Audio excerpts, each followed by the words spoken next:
Some artists use their hands to sculpt. Others express themselves through the brush.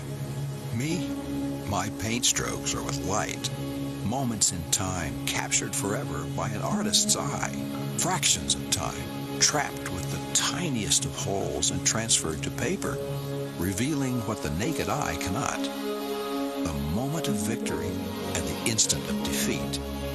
One image telling an entire story. The Atlanta Motor Speedway is the birthplace of such moments.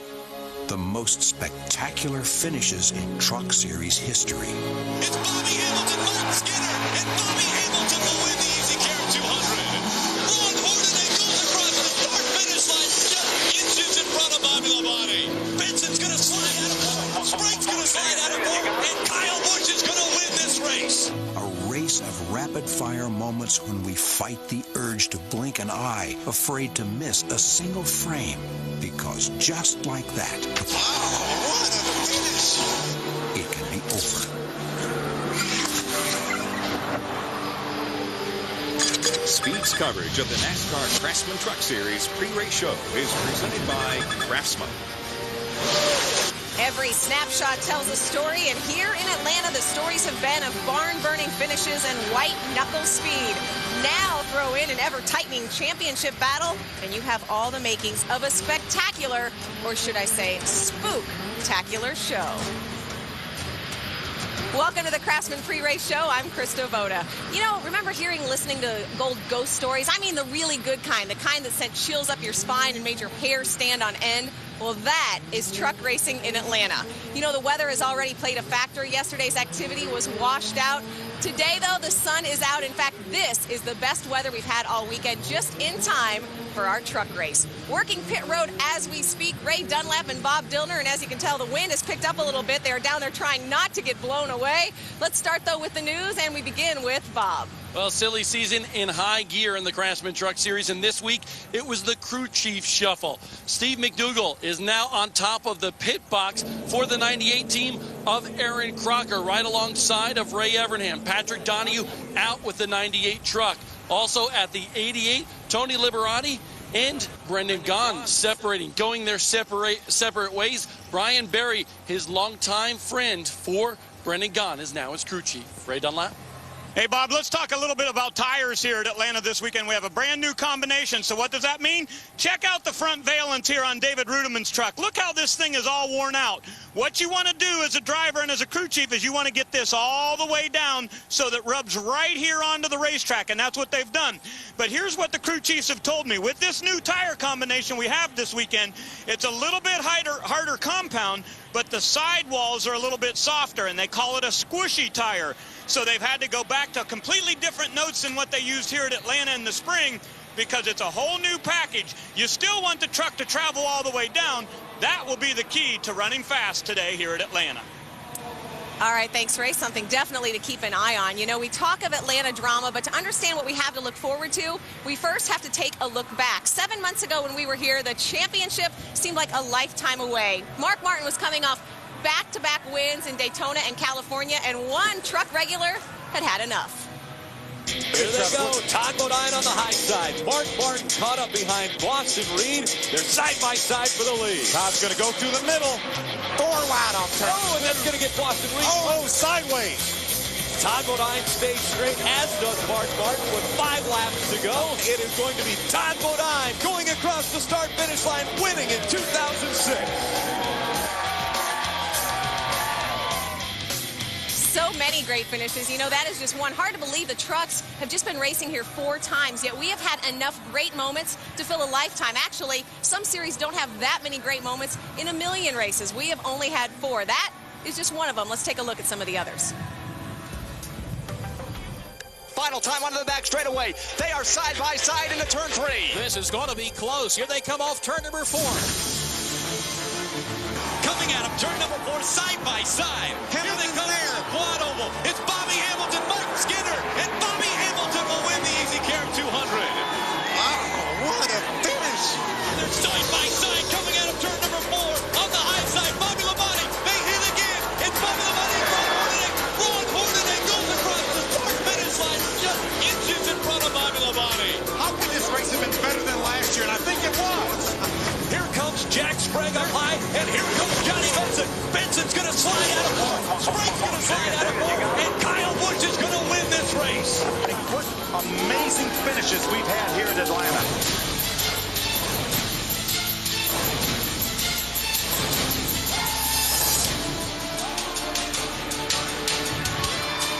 Well, as the wind continues to whip around, the drivers continue to get ready for what will be the 5th NASCAR Craftsman Truck Series race at Atlanta. Will we have another finish like we've seen in the past? Well, time will tell, and that time is ticking away. You know, it's really hard to believe that our big three, Rick, Phil, and Michael, still have voices. Risking laryngitis yet again? Let's go up to the booth and join Rick and Phil. Thank you, Krista. And Krista had mentioned earlier about some ghost stories. I tell you what, I get goosebumps when I hear and see those finishes once again. Why does Atlanta have such fantastic finishes, Phil? Rick, it's because of the racetrack, because of the shape and the design of the racetrack. If your truck doesn't work good on the bottom, then you move up to the next lane. If it doesn't work there, you move up to the very top of the racetrack. So we see these trucks running from the very bottom to the very top all the way around this racetrack, and that is so conducive to good side-by-side racing, and that's why we've had the finishes that we've had here.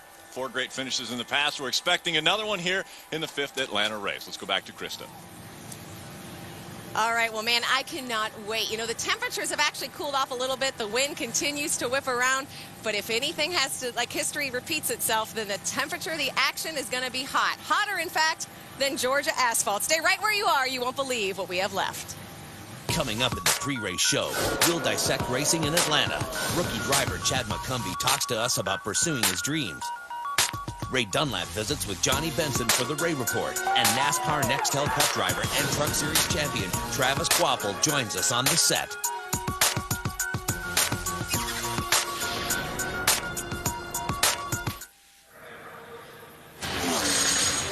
Speed's coverage of the NASCAR Craftsman Truck Series pre-race show is brought to you by the official tools of NASCAR, Craftsman.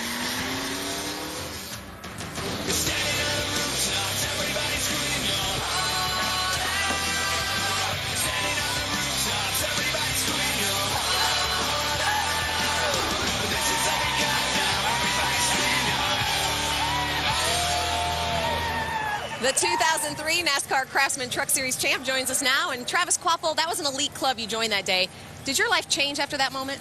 It really did. You know, when I started my career in the NASCAR Craftsman Truck Series, I was just thrilled to be able to race against guys like Dennis Setzer and Rick Crawford and Ted Musgrave, and to be able to join the club with Sprague and Hornaday and Skinner and these guys that have won championships in the past. It was pretty incredible. It was an incredible year, how that all shook out at the end in the final few laps. It was a really exciting race. Well, let's talk about the championship battle we have going on right now between Todd Bodine and Johnny Benson. When you won, you were the model of consistency. Yeah. So many top tens. Johnny has more top tens, more wins than Bodine. Who deserves it more? Boy, I don't know. You know, you like the guys that are up front winning the races, but, you know, that year I won. I only won one race, but I had 6 second-place finishes. So we were right there. It wasn't like we backed into it by no means, but, you know, it's all about completing laps and finishing all 25 events, not just the last few. So you like the guy that winning races, but Johnny's done his fair share of winning races, too. So consistency is the key, though, I think. All right, well, Travis is going to stick around. We have a lot more with him. But first, we want to tell you about the NASCAR Craftsman Truck Series version of David versus Goliath. We are talking about Chad McCumbee. You know, he doesn't drive for Ray Evernham. He doesn't have a pipeline to Joe Gibbs, yet he is making a bid for the Rookie of the Year title. Rick Allen tells us more about a guy we need to keep our eye on. At just 22 years of age, Chad McCumbee has already seen a lifetime of racing. McCumbee's path to the NASCAR Craftsman Truck Series is a familiar one, starting out in go-karts, winning championships and races in the Allison Legacy Series, and then late model stock cars at Myrtle Beach, South Carolina. But a chance meeting with veteran racer Andy Hillenberg changed everything. I'd be over there at Andy's shop cleaning the bathrooms, washing his school cars, you know, doing whatever I could do to help him out. You know, when he'd go somewhere and run a test session, hey, he'd throw me in there for a couple laps. I ended up driving Andy Hillenberg's ARCA car last year in 2005 ARCA season and ran 4th in points. And, you know, we did it on a little of nothing. McCumbee's had flashes of success with the underfunded Green Light Racing Team, giving him hope that he might soon be able to once again race old faces in new places. You know, heck, I was just racing Denny Hamlin a little bit in Myrtle Beach, you know, a couple years ago, and he might have a shot at winning the next Toe Cup this year. That's awesome. I mean, I think that that's the coolest thing that's happened in quite a while. But do I want to be there? For sure. And do I think I can be there? I know I can. Here's Chad McCumbee. He's got that truck running in the top 10 right now. So you talk about a kid that is doing the best he can with what he's got. Incredible run for Chad McCumbee. For us to have success just like at Texas and then sitting in the outside pole at Nashville and running 7th, that was an enormous weekend for us. For us to qualify and race well that weekend, that was a big step. And to show people that, hey, I can do it as a driver, this team can do it as a team, and we've got a lot of young guys and, like you said, a lot of heart on this team. Despite his surprising early season show of strength, McCumbee and the Green Light Racing team still struggle just to get to the next race. And that's a thought never too far from McCumbee's mind. If you're not going to be able to win the race, you got to realize that. I mean, if you're, like say, if you're a third-place car, you're a third-place car, and I mean, if the leaders crash, hey, go for it, or if they slip a little bit, get that win, but you got to know when to do that and when not to do that. Chad McCumbee has never been one to rest on his laurels, and that's already got him looking towards 2007 and beyond. I'm going to win a couple races next year, you know. I mean, we're going to take the Green Light Racing and we're going to win a race, and then we're really going to have them looking at us. And if we can do that, that'll be huge. You know, that's what we're gearing up for, and hopefully that's what takes place. I'm back with Travis Kvapil now. Travis, talk a little bit about Chad McCumbee. We've enjoyed watching him so much in the Truck Series because he kind of is the underdog. Yeah, what a great story. Everybody likes somebody that's really worked hard for it and put their heart and soul and blood, sweat, and tears into just trying to do what they love. And he's coming out here, and everybody knows it's an under-funded truck, and running up with these big guys up front, that's just an incredible feat. All right, he's got his work cut out for him today. He starts 28th in his GPS store Chevrolet. You know, taking a look back at Martinsville last week, Ted Musgrave, he's not really fueled by confidence right now. He is fueled by hunger. He rolled the dice in Martinsville, and instead of cashing in, a bad break left him wondering, what if? Green flag flies, and it's Ted Musgrave. His strategy may be to stay out the entire race. Black flag coming out on the 9 of Ted Musgrave. NASCAR saying he jumped the restart. He starts to take off, actually hits the brakes or lets off the gas and forces the 60 truck to run into them. They're going to black flag. He's got to pit, Phil. We saw this at Talladega with Combo 9. He better not slip down here, Phil, as they go into turn 3. Jack Sprague coming out and grabbing the checkered flag for the Kroger 200. This one was an emotional one. Why was this one so special at Martinsville? I've never won here before, and usually I suck here, so unbelievable day. For me to win at Martinsville is pretty big. Well, I'm really glad we have Travis Kvapil for this one, because a mistake by Musgrave back in 03, you were the benefactor of that for that championship. What do you think's going through Ted's mind right now? That's the first thing I thought of when I was watching that race last weekend. I thought, oh my gosh, he did it again, you know, or had a problem on a restart. And you know, you hate to think somebody leading the race jumped the restart or could get penalized for doing something like that. But he was already warned once, and I mean, that rules are rules. So you hate it for Ted. I mean, he was probably going to win the race that day, but it is what it is. All right, well, Ted has been very good here at Atlanta, but he's never led a lap. We'll find out if he will do that for the first time here today. You know, the countdown clock is on. The seconds are ticking away. We get ready for the truck race at Atlanta. The countdown clock has started. We are moments away from racing.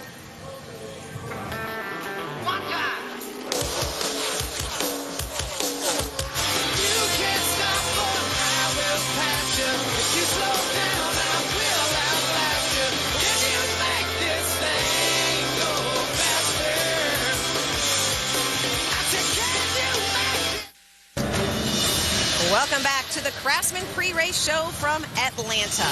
Let's talk championship picture. Who has the upper hand, Bodine versus Benson? Well, nobody knows these drivers better than our own Ray Dunlap. He is down on pit road to offer us some extra insight into one of those drivers. Ray? Well, thank you, Krista. Today, the number 23 truck will once again carry the Napa colors here at Atlanta Motor Speedway. And in today's Ray Report, I want to introduce you to Johnny Benson, just in case you don't know the guy. After all, in 1989, he won a late model championship up in Michigan. In 93, he won an ASA championship. And in 1995, he won a Busch Series championship. And this year, he has his sights on one more title. Johnny Benson's got this race won, boys. It is going to be Johnny Benson winning the Conway Freight 200. Johnny Benson comes out of turn number 4 and wins his second race in a row. Nashville. Last season you didn't win any truck races. This year you've won 4. Do you consider this sort of a resurgence of Johnny Benson's career?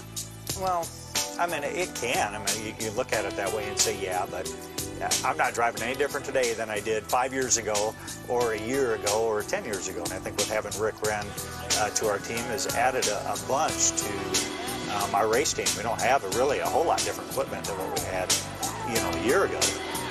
We just got different people. What do you have to do differently in these next 4 races because this championship is so doggone close? It's Todd's championship to lose. It's ours to go try to steal it from him. Todd is probably looking at his races different than we're looking at ours. He's just trying to keep us in sight. We're just trying to go out there and trying to win the race. They probably have to be a little bit more careful than what we're doing. It's a double-edged sword for us. We got to be aggressive to go and win the championship, but a mistake is going to cost us it too. If I told you right now, I can guarantee you 4 top 5s. I have a kind of sneaking suspicion you'd take. As a race team and going out performing, you're right. Top 4s would be great, but for us to try to go for championships, I don't believe we'd be good enough. Tell me about 2 special people, Bill and Gail Davis. You don't really see them a whole lot. They have some of their business they have to run. They have their cup program. The last couple of weeks has been hanging close to us, and the support that they have for our race team has been pretty cool. They seem to be more on the friend side to the racing thing than more so than the business side, and I think that's unique nowadays in an owner for sure. I think it's not just the fact that Johnny Benson, Rick Wren, and his team are going for a championship, but how about winning one for Bill and Gail Davis? Myself and Rick and every guy in this race team not only wants a championship for us individually, obviously, but for Bill and Gail too. I mean, it's something that is well deserved to them, so we're doing everything we can to go get it. And let's take a look at the numbers. With 4 races to go in the history of the Truck Series, the leader has failed to win the title just 2 times. In 1999, Jack Sprague overcame 125 points on Greg Biffle, and in 2003, Travis Kvapil made up a 20-point deficit to overtake Brendan Gaughan. And we were lucky enough to have Travis Kvapil with us. So if I had told you back then, before that race, that you were going to win the championship, would you have believed me? 20 points. I didn't think so. I mean, we were just consistent. That weekend going into Homestead, Brendan Gaughan I remember he was top of the board. He was fast. And I actually went into that weekend 4th in points. That's how close the top 4 of us were. I think we were 26 points going into the last race. And Brendan had his trouble and outraced Dennis Setzer. And me and Ted were right there at the end too, and he had his little problem. So it's amazing how close the NASCAR Craftsman Truck Series championships are, and we're going to see another one this year. Yeah, some great competition. All right, Travis is going to stick around, but the championship battle isn't the only thing we are covering. Bob Dillner actually has some breaking news. Bob? That's right, late breaking news from the Craftsman Truck Series garage area involving this cat right here, Tyler Walker, full-time next year in a Bill Davis ride in this Truck Series. Yeah, 360 OTC and the number 36 Bill Davis Racing truck next year, February 2007. We also just got a fan form up at 360otc.com. You can come talk to me, and just really looking forward to it, man. Toyota, I mean, they're the best trucks out there, best cars, so just really excited and can't wait for the season to start. Krista, Carl Edwards does that backflip thing, but this is the cat that started it all in the world of outlaws. When he won, he would do the big flips on the front stretch. All right, we would love to see some flips here in Atlanta. I can think of nothing better. We are just about 20 minutes away from the green flag and more Truck Series racing in Atlanta. How good is this race? 3 of the last 4 have been decided in the final half mile. Unbelievable. We've got more when we come back.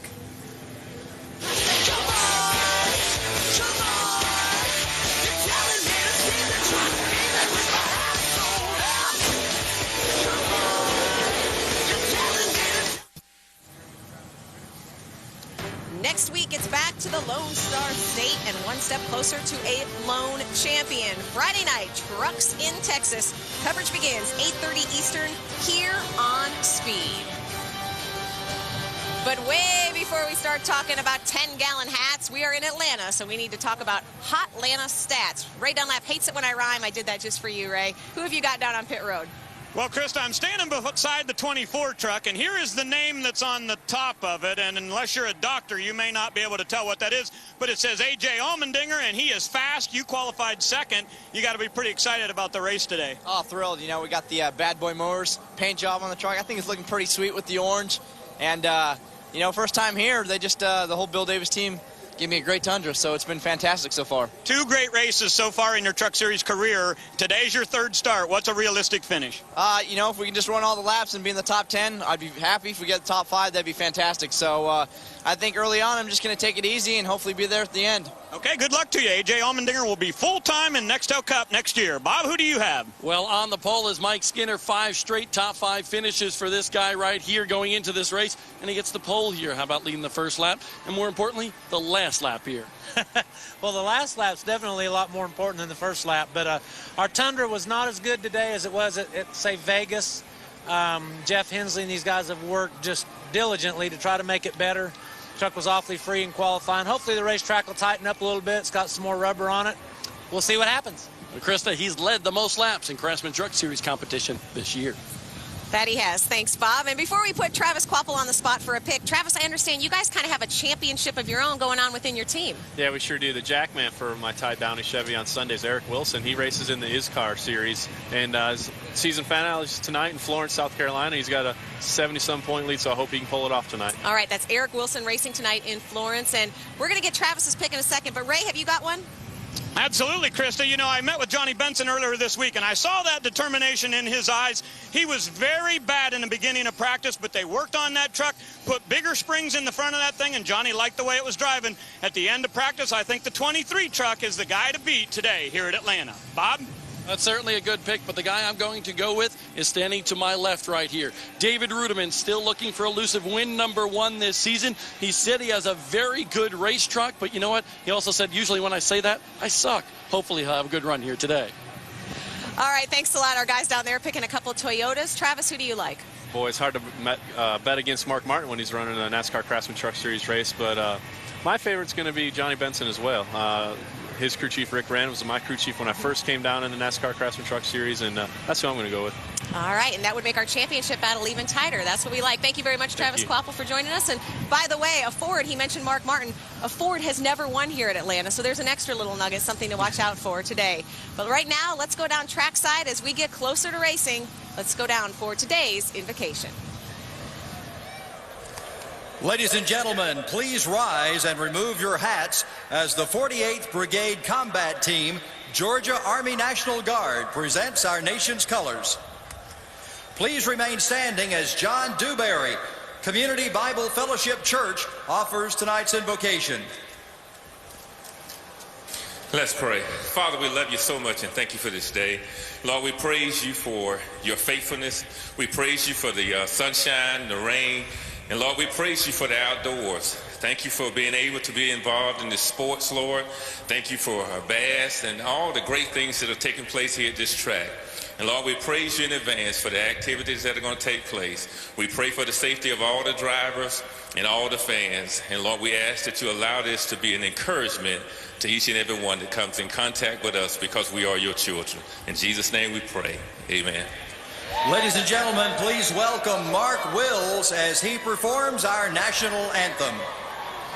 Oh, say, can you see by the dawn's early light what so proudly we held at the twilight's last gleaming, whose broad stripes and bright stars through the perilous fight o'er the ramparts we watched were so gallantly streaming, and the rocket's red glare, the bombs bursting in air, gave proof through the night that our flag was still there. Oh, say does that star Star-Spangled Banner yet wave o'er the land of the free and the home of the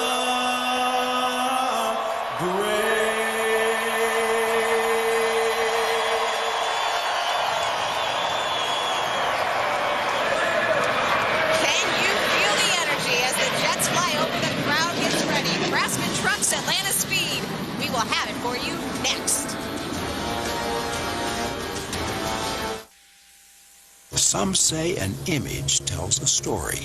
Moments in time captured forever by an artist's eye. The moment of victory and the instant of defeat. The Atlanta Motor Speedway is the birthplace of such moments. Bobby Hamilton will win the EasyCare 200. Ron Hornaday goes across the start finish line just inches in front of Bobby Labonte. Kyle Busch is going to win this race. A race of rapid-fire moments when we fight the urge to blink an eye, because just like that, what amazing finishes we've had here in Atlanta. It can be over. Welcome to the EasyCare Vehicle Service Contracts 200, presented on Speed by Lumber Liquidators. And welcome to Hampton, Georgia, just south of Atlanta. It's a beautiful day, a little chilly. The sun is out. Actually, the shadows in turn 1 and 2 getting a little bit longer now as the sun begins to go down on the Atlanta Motor Speedway. Just 62 degrees, but obviously an improvement over yesterday. Krista mentioned rain all day wiped out anything that was going to take place on the racetrack. On the racetrack today, could a points championship be decided? Well, no, we still have 3 races to go, but Todd Bodine and Johnny Benson have got a little bit closer, and we've got a tie for 10th place now in the point standings between Bliss and Setzer. Hello, everyone. I'm Rick Allen alongside of Phil Parsons and Michael Waltrip. We're back in Atlanta, and that means exciting racing. Phil, what have we got to expect here as far as a points championship with this race? Well, Todd Bodine, I talked to his team manager Mike Hillman Sr. just before the race started here, and he said that we want to win races, and that's going to get the most points, but I think they're very safe to get top 5 finishes. But we heard Johnny Benson, our second place point man, say that top 5 finishes weren't going to be enough for him. He gained 34 points in his last race at Martinsville by running a good conservative race, but he needs to make something happen. He needs to go up front, and he needs to try to win these races. Yeah, well, I tell you what, Michael, what is it about this racetrack that when the green flag comes out, they go every which way? I love A.J. Allmendinger. He just said, just going to take it easy when the race starts and see how it all turns out. But when they throw the green flag here at Atlanta, there's so much room to go. You lose your brain. You see a guy ahead of you, you just pick another lane and you go around him. A.J. won't sit still for 2 seconds. I guarantee you, he'll be on the outside. He'll be all over the place. Well, he's sitting still right now because he's in the cockpit ready to start the engines, and let's do that right now. Ladies and gentlemen, please welcome Jan Baldwin, tonight's Grand Marshal, and her family as they give those most famous words in motorsports. Drivers, start your engines!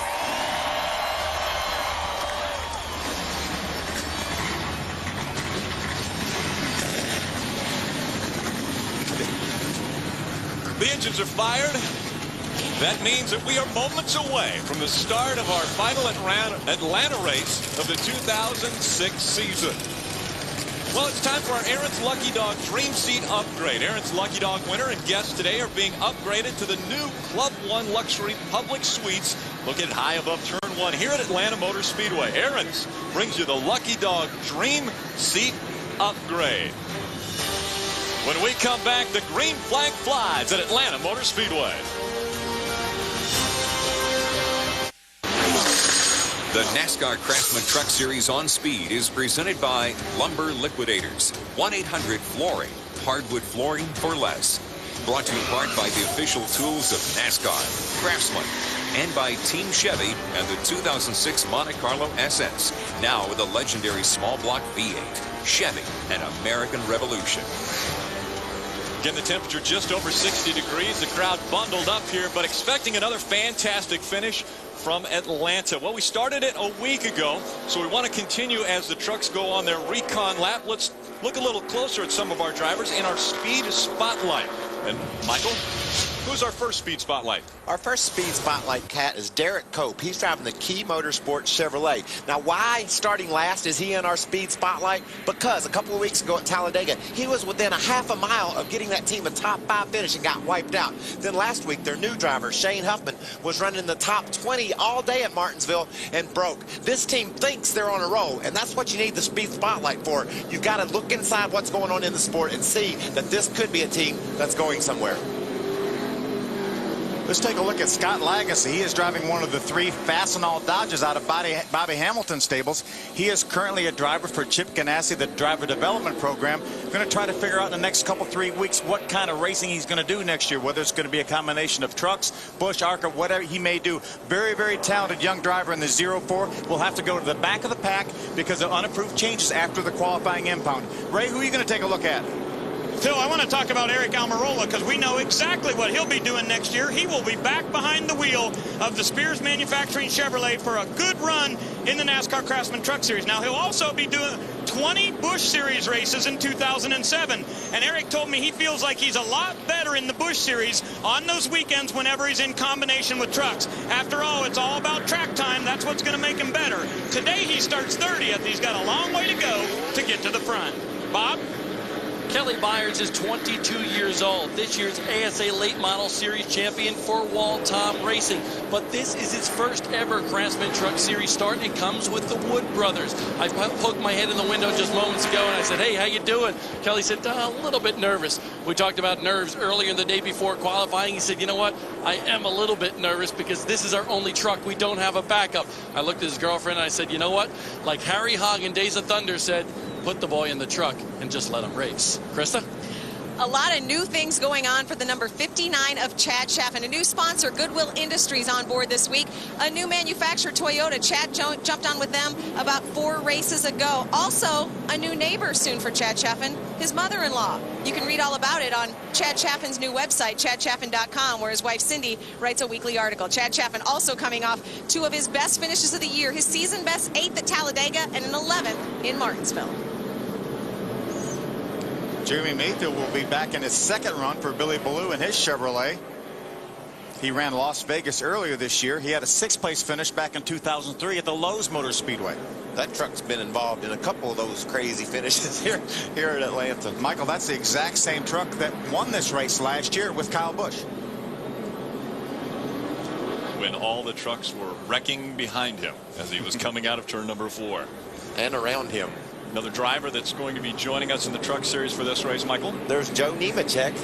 Solid run in qualifying, starting inside the top 10. And, you know, that's a truck that Bobby Labonte raced a year ago with the same team that he raced a year ago and was part of that finish as well. So we've got talented drivers in fast trucks, and they're all throughout the field.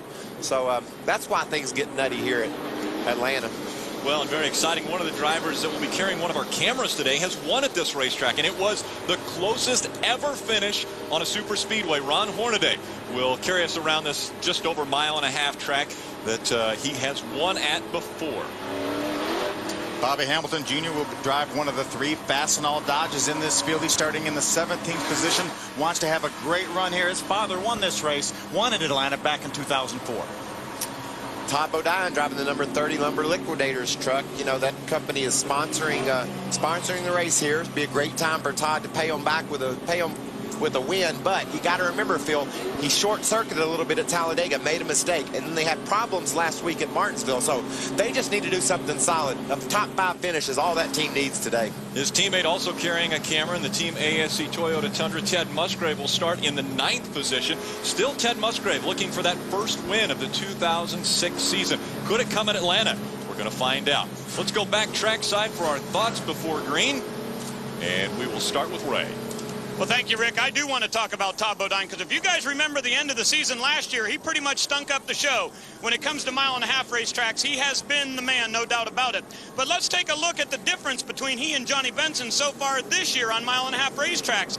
These guys have been almost neck and neck. Each of them have a 12th place finish. Todd's got a couple of wins, but Johnny Benson has been Mr. Consistency.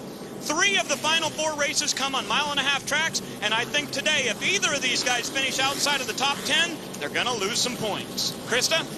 Well, just a little nugget on someone who used to be a competitor in the Truck Series. Last time we were here at Atlanta in the spring, Kelly Sutton. Remember her from the number 02? She was injured. She had to step out of her truck. Right now, Kelly Sutton, Sutton Girl Motorsports, they are selling all of their equipment. We're just giving her a shout out to try to help her out. She's having an auction that will take place next weekend. But here on the track in Atlanta, keep an eye on Ted Musgrave. Hard to believe he has never led a lap here, despite having 3 top 10 finishes. Also, one more note, if a Toyota wins, they will clinch the Manufacturers Championship. Bob? Jeremy Mayfield makes his second Craftsman Truck Series start of the season. He did so a couple of weeks ago, his first time in that Billy Blue truck at Las Vegas. He'll start 13th today. And I leaned over to Jeremy just as he was climbing into that truck, and I said, hey, what's it going to be? He says, we're taking this truck to the front, and we are going to dominate today. They made major changes to that truck before qualifying. Qualifying was just so-so for them, but this will be the final race for Jeremy Mayfield in that truck this season. Kyle Busch will close out the season in the final 3 races in the 15 truck. The field's making its way down the backstretch, and everyone on pit road got to make a pick. Michael, I want to find out, who do you think is going to win this race? It's got to be a guy that has the ability to race from the bottom of this track to the top. When it comes down to the end of the race, wherever the other guy isn't, you know, if you're chasing a guy who's running the bottom, you've got to go to the top. I think my pick is going to be Johnny Benson today. He has been strong all year long, and he knows how to race all over every inch of this racetrack. Michael, I watched Mark Martin throughout the entire 1 hour and 20-minute practice this morning. He loved his truck. They tried some different shocks. They couldn't make it any better. He thinks he has the piece to win this race, and he said he's not going to let one get away like he did earlier this year. Mark Martin involved in that 4-wide pass. We were here in the spring where Todd Bodine was able to pass Mark Martin and get out in front, hold on for his win at Atlanta. The pace truck is off the racetrack. The field is in the hands of Mike Skinner. Skinner and Allmendinger come to the start-finish line, and we're underway in Atlanta. Now let's remember Allmendinger, the 24 on the outside of the front row there. This is his 3rd Craftsman Truck Series start. He said he's just going to take it easy, Phil, just for a few laps, see what that truck's all about. Let's see how much he meant, what he really meant. Does that mean take it easy as he looked to the outside for a moment on our leader, Mike Skinner? Well, and taking it easy around this racetrack, folks at home probably don't know, they have the accelerator push all the way down, all the way around this racetrack right now. They can run probably 10, 15 laps wide open. That means never back off. How about Chase Miller on the outside, racing side by side with the Allmendinger for second? But I'm telling you, at this racetrack, when they say go, and you get your foot wide open on the floorboard, and you see all the different grooves, you forget about taking it easy. You just say, man, we're racing. This is racing. I'm going to go on the outside. I'm going to go wherever they're not. Chase Miller's going to go into the wall. He's hitting the wall. He's rubbing all the way along the wall up there. I was just getting ready to say that's something that Bobby Hamilton normally would do near the end of the race. Chase Miller has started the race running the high line. Well, that's what you like as a car owner or a race fan. I want to see a cat that doesn't know limits. He's got to find out where they are. He just found them. He found that one over in that end of the race. That's right. Oh, and now Martin spinning as they go down on the backstretch into the wall. Mark Martin, heavy damage to that Scott's number 6 motor. Back into the line of traffic. We saw that turn out with disastrous results here a couple of years ago. Sure did. Everyone avoiding Mark Martin. The inside wall, it's pretty messed up. You wonder if maybe there was some contact that maybe precipitated that coming off turn number 2. But I'm telling you, Phil, early in the going, even in these trucks, they're very loose. The air pressures are down on the tire when you're pinched to the bottom like he is there, and you had to just turn it to keep it off of Brudeman, and around it went. That's exactly what happened. We've seen that happen so many times. The truck on the bottom of the racetrack loses air off that spoiler. As you mentioned, he got loose. He tried to chase it. He tried to keep it off David Rudeman, and when he did, unfortunately, when he turned it left, it turned on him. Watch this now. It just loses grip, and he went up to David, and it ripped all the air off his rear spoiler, and around that thing went. I'm just so thankful nobody got into him when he went back up in the racetrack. Some pretty heads-up driving by these people. They went by him on the outside. They didn't panic and lock the brakes up and maybe spin. Watch them go by there. And these cats are probably running 150 miles an hour by this time because they've already slowed down because they knew that Mark was having trouble. Man, he didn't need a whole lot more room not to have that wreck, but tore his truck up. It's over for him today, Phil. First caution has come out at Atlanta Motor Speedway. We've only completed 3 laps of racing.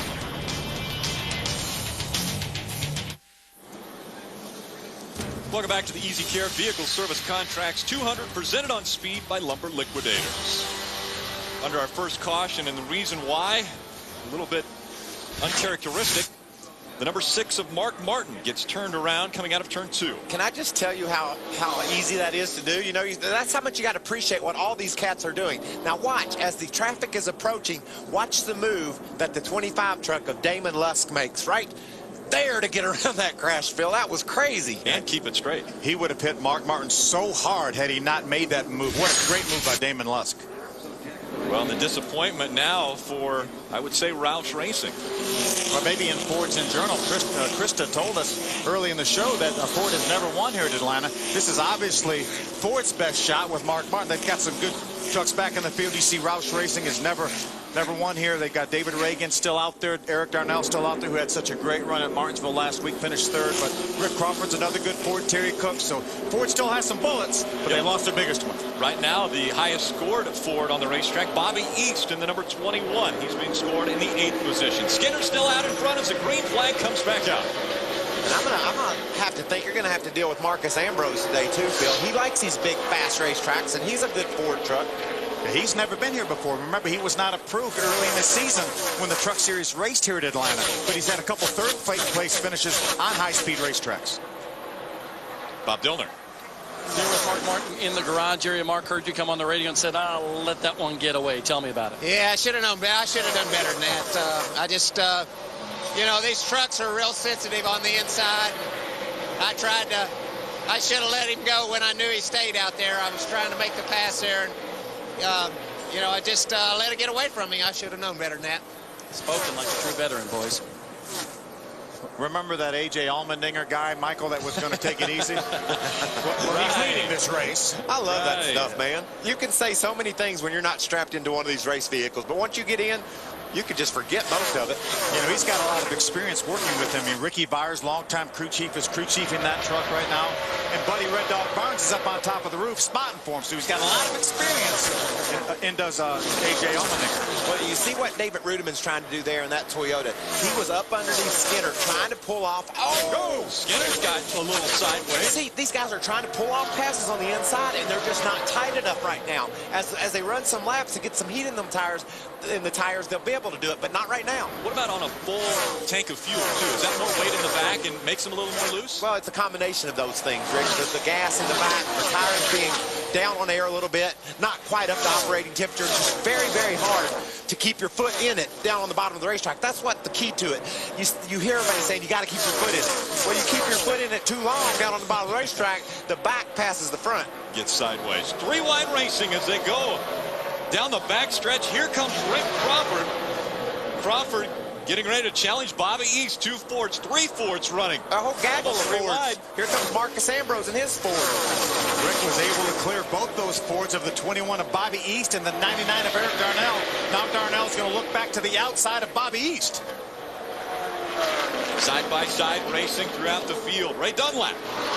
Hey guys, watch Todd Bodine's line in his Lumber Liquidators Toyota. He is way up towards the wall. Normally you want to run as close as you can down to the bottom. That's a fast way around, but Todd's truck is very, very loose. He said at the end of practice yesterday, or this morning, he wasn't that happy with it. Look how high he goes in turn number 4. And Mark, he just said on the radio, Todd said, when Mark Martin spins out, you know there's a problem. I'm staying up by the wall. That way if I wreck, I don't have much damage. Krista? Well, I know Phil had mentioned Marcus Ambrose a little while ago. Definitely need to keep an eye on him. He is so good at these intermediate tracks. They brought the same truck that they finished 3rd at Kansas and Nashville, and they're coil binding this week. They don't normally do that, but they're trying to get Marcus ready for the Busch Series where they coil bind, so they said, why not? He's good here anyway. I like it. I mean, is that a good philosophy to come in with this? Yeah, definitely. It's just an option. You know, you go out and you run your truck with a conventional setup, Phil, and you see what that feels like, and then you're liable to put a coil bind setup in the front, which means you're problems.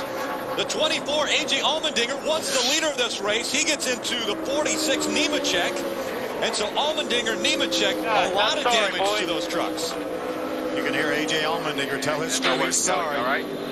Looked like he just got sideways there when the 46 of Phil Nemechek had absolutely nowhere to go. Yeah, that was Nemechek saying he was sorry, and his guy said, Holy moly. It's okay, you didn't have anywhere to go, and he didn't. Yeah. Let's take another look at it there. There's Allmendinger, the 24 on the bottom of the racetrack. Johnny goes to the high side. That's going to take air off his spoiler, Michael. Oh, wow. Just like Mark Martin. You know, it's just slippery over there right now. Skinner almost did the same thing. Johnny Benson taking the lead, going by A.J. Allmendinger. That's big for Johnny, too. That's 5 bonus points. This is Look at this at speed. Scary at speed. Where do those guys go behind them? They just know to go low. You see all the smoke back there. Those trucks right behind them couldn't see a thing.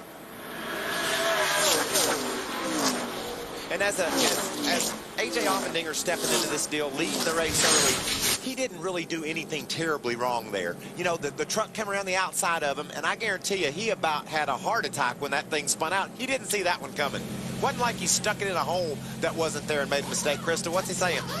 Guys, down here in the 24 pit, there's actually a huge, I guess you would call it a laceration on the left side of the truck. They're putting tons of tape on it, going around, putting tires on the right side. They're saying, just take a look at everything, see what we can do. He's actually going to go down and away off pit road. I believe that thing's going to be hurt worse than that, Phil.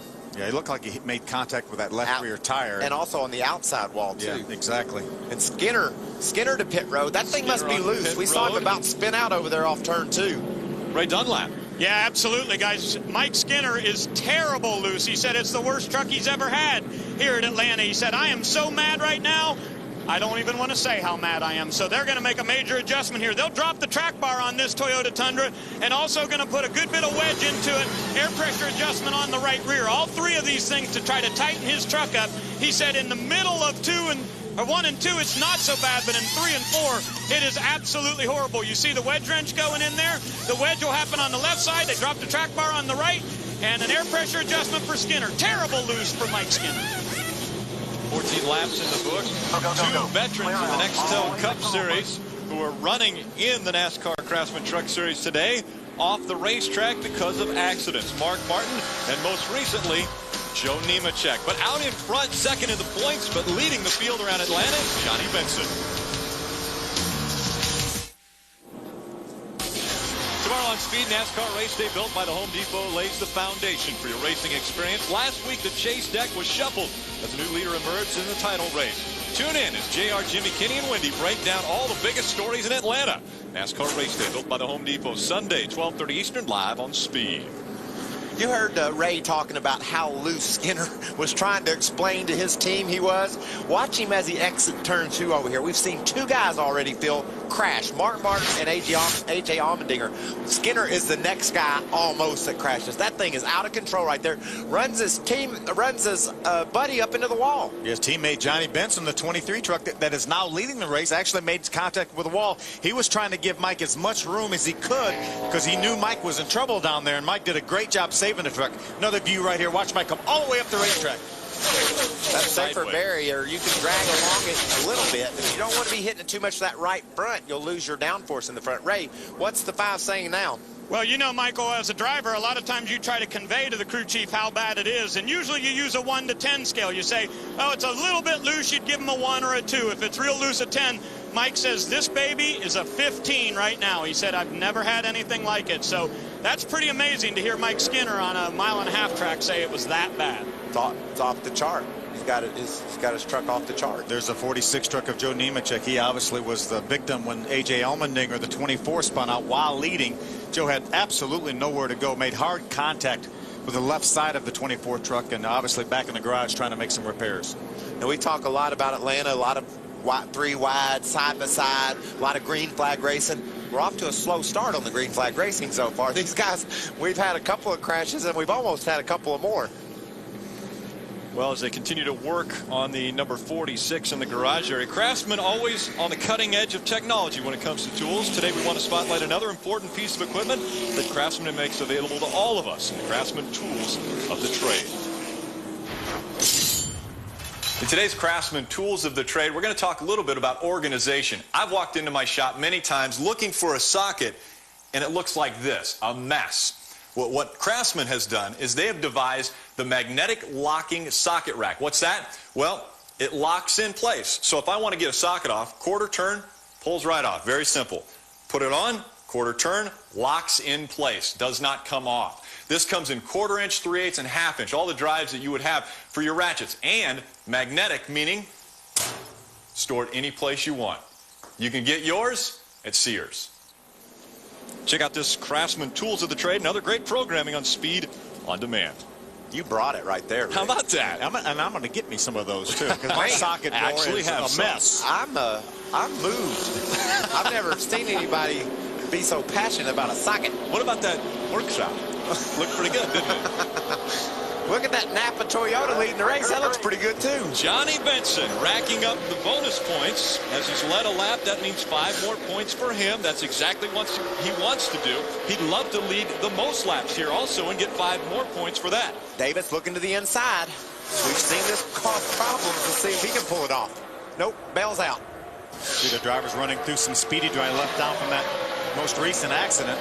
There's Ted Musgrave. He had a good truck in practice. He was very, very happy with his Toyota. 3 Toyotas running up front. How about this Chase Miller cat? I love it when somebody stumbles in and just gets it done right off the bat. 3 wide. Brendan Gaughan in the middle in that South Point 77 Dodge. There's that 59 truck of Chad Cheffin. Has Goodwill Industries on the hood and on the quarter panels of that truck. Will you realize Goodwill Industries puts somebody in a job every 57 seconds, Michael? Another one just got a job. Did it take me that long to say that? Another one just got a job. Thank you. No, actually, that's 2 laps around Atlanta, I think. That's right. Just shy of 2 laps, anyway. David Starr on the inside, and we're seeing 2 distinct lines now. Guys running on the high side of the racetrack and guys down on the bottom. Here's a side-by-side battle for 4th. Mike Bliss with a really strong car in practice earlier. Truck, Chase Miller running him in the number 4 Dodge truck, and now a battle for 2nd. Here comes Ted Musgrave on the inside of Ruderman. Musgrave is going to bring that Team ASC Toyota down to the bottom of the racetrack. It's not so bad when you've got a lane in between you. You don't get as loose. But when you're side by side, that's when you get loose. But that time, Ted had a lane between himself and Ruderman. Bob, what's going on with Musgrave? Well, Phil, exactly like you're talking about. He goes to the inside. That truck really wants to break free. Ted has been struggling a little bit here. He liked his truck in practice, but he said it was free the entire time. In fact, you can just see it right there. That truck wiggled coming off the corner, and that's the problem that Ted is relating to his crew right now. They are going to make some changes in that first pit stop. And now you hear that throttle pedal. It's not against the floorboard anymore, Phil. They're having to really work that gas to get these things headed in the right direction when they get to the corner, and then also to make sure they don't jump out from under them when they exit. And remember, when they practiced this morning, it was very, very overcast and a lot cooler than it is right now. So these drivers are really seeing these conditions for the first time today. Really the only shade on the racetrack in turn 1 and 2 as the sun gets behind some of the billboards over there in the corners. It reminds me so much seeing that great battle for the lead. These guys in the front, that Napa truck, reminds you of Hornaday when he drove for DEI and Dale Earnhardt. That's how Dale Earnhardt Incorporated kind of went onto the map, winning the truck championship. It's good to see those guys back together. Eric Darnell trying to take a position away from Chase Miller. Darnell in the 99, Chase Miller in the 4. There's Tom Bodine, our point leader, right behind that battle right there. He's running about the middle of the racetrack. Remember, we listened to him during practice, Rick, and he was complaining about his truck being completely loose all the way around the racetrack. They made a lot of changes, got a great battle for 3rd. Mike Bliss going to try to take it over from Ted Musgrave. That's one of the first guys we've been able to see do that, Ray. He got underneath Musgrave and finished the pass. Yeah, and you know what? Michael Bliss said when he gets really up close to the back bumper of one of these trucks, he actually gets a little bit aero tight. But he's the only one I've really heard say much about that. Most everybody else still talking about being very loose here at Atlanta. How about your end, Krista? Well, I want to make a little add on Chase Miller. You guys were talking about him up in the booth. You know, he had a little bit of a scare. He had got on the radio and told his crew to get the batteries ready. He thought he had a battery issue. He said he tapped the gauge a little bit and got the voltage back up. Told his crew chief, Marcus Richmond, just trying to keep you on your toes. Chase Miller, relatively a rookie in the series, but he is coming off some great finishes as well. He was 10th at Martinsville last week. I thought that was only in the movies where you actually tap on the gauge and then it works again. That's people, the crew chiefs will sometimes say, what'd the gauge say? I don't know what it said. We don't really pay all that. We don't look at the gauges. I'm surprised he even looked at the gauge. No, that must have been before the race started. Sort of like when the doctor says it hurts when I move my arm. Well, don't move your arm. Todd Bodine, our points leader, holding on to a 7th place position, but another Ford trying to make its way toward the front. Johnny Benson 2nd in the points coming into this race, now out in front, but he's got his hands full with David Ruderman in the number 17. Those two battling for the top spot. So the Napa Toyota Tundra holding on to the position for this lap. But for how much longer can he hold off David Ruderman? The 16 is coming. The two Toyota Tundras battling it out at Atlanta. We'll be back with more. The NASCAR Craftsman Truck Series on Speed.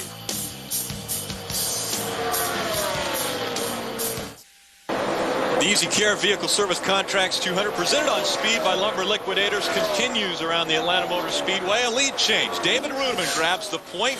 Mike Bliss takes over second. Johnny Benson falls to third. Let's take a look at how David Ruderman took over the top spot. We saw Ruderman working the bottom of the racetrack. Michael guaranteed us that he was not going to make this pass while we were in commercial. Unfortunately, he was wrong. And he did make the pass. First time, actually. First time he was wrong. And that's actually Brother Darrell's truck right there, David Ruderman, taking over the lead. I'm only wrong during break. That's right. Ray Dunlap, what's David Ruderman talking about? Well, guys, he was a little bit loose when he was back in traffic, and he's very loose when he's out front. Surprises me a little bit. I thought that clean air might help him with downforce a little bit, but he said right now he's just trying to hang on to this thing. Again, guys, I really think this very well may be a different tire issue. These guys come in here with setups that they thought would work, that they ran here in the spring, and it just hasn't worked out for almost everybody on my end of pit road. Everybody very, very loose. Well, we've heard that there has been a problem with Todd Bodine. Let's take a look at what just took place for our points leader. A lot of these guys are loose, you know. That's sort of the theme we're hearing on the radios, the scanners. He just overjumps the cushion, Phil. Gets way up high. Got right up next to the wall. I don't think he made any contact. There's his teammate right behind him. He did run a couple of seconds slower than the leader just then, though, Phil. Going down, Marcus. We got the Ford truck right there. There's a battle for the lead. This is for the top spot. Mike Bliss moving to the front. David Ruderman saying, I don't want to give up the top spot just yet. Remember, see the gap between them now. When Mike Bliss is going to move back up the racetrack, he's going to get real close to David Ruderman. Not quite able to make the pass. This is why Atlanta racing is always so exciting, because we've got 2 and 3 wide, and we're hearing problems with the 30 of Todd Bodine.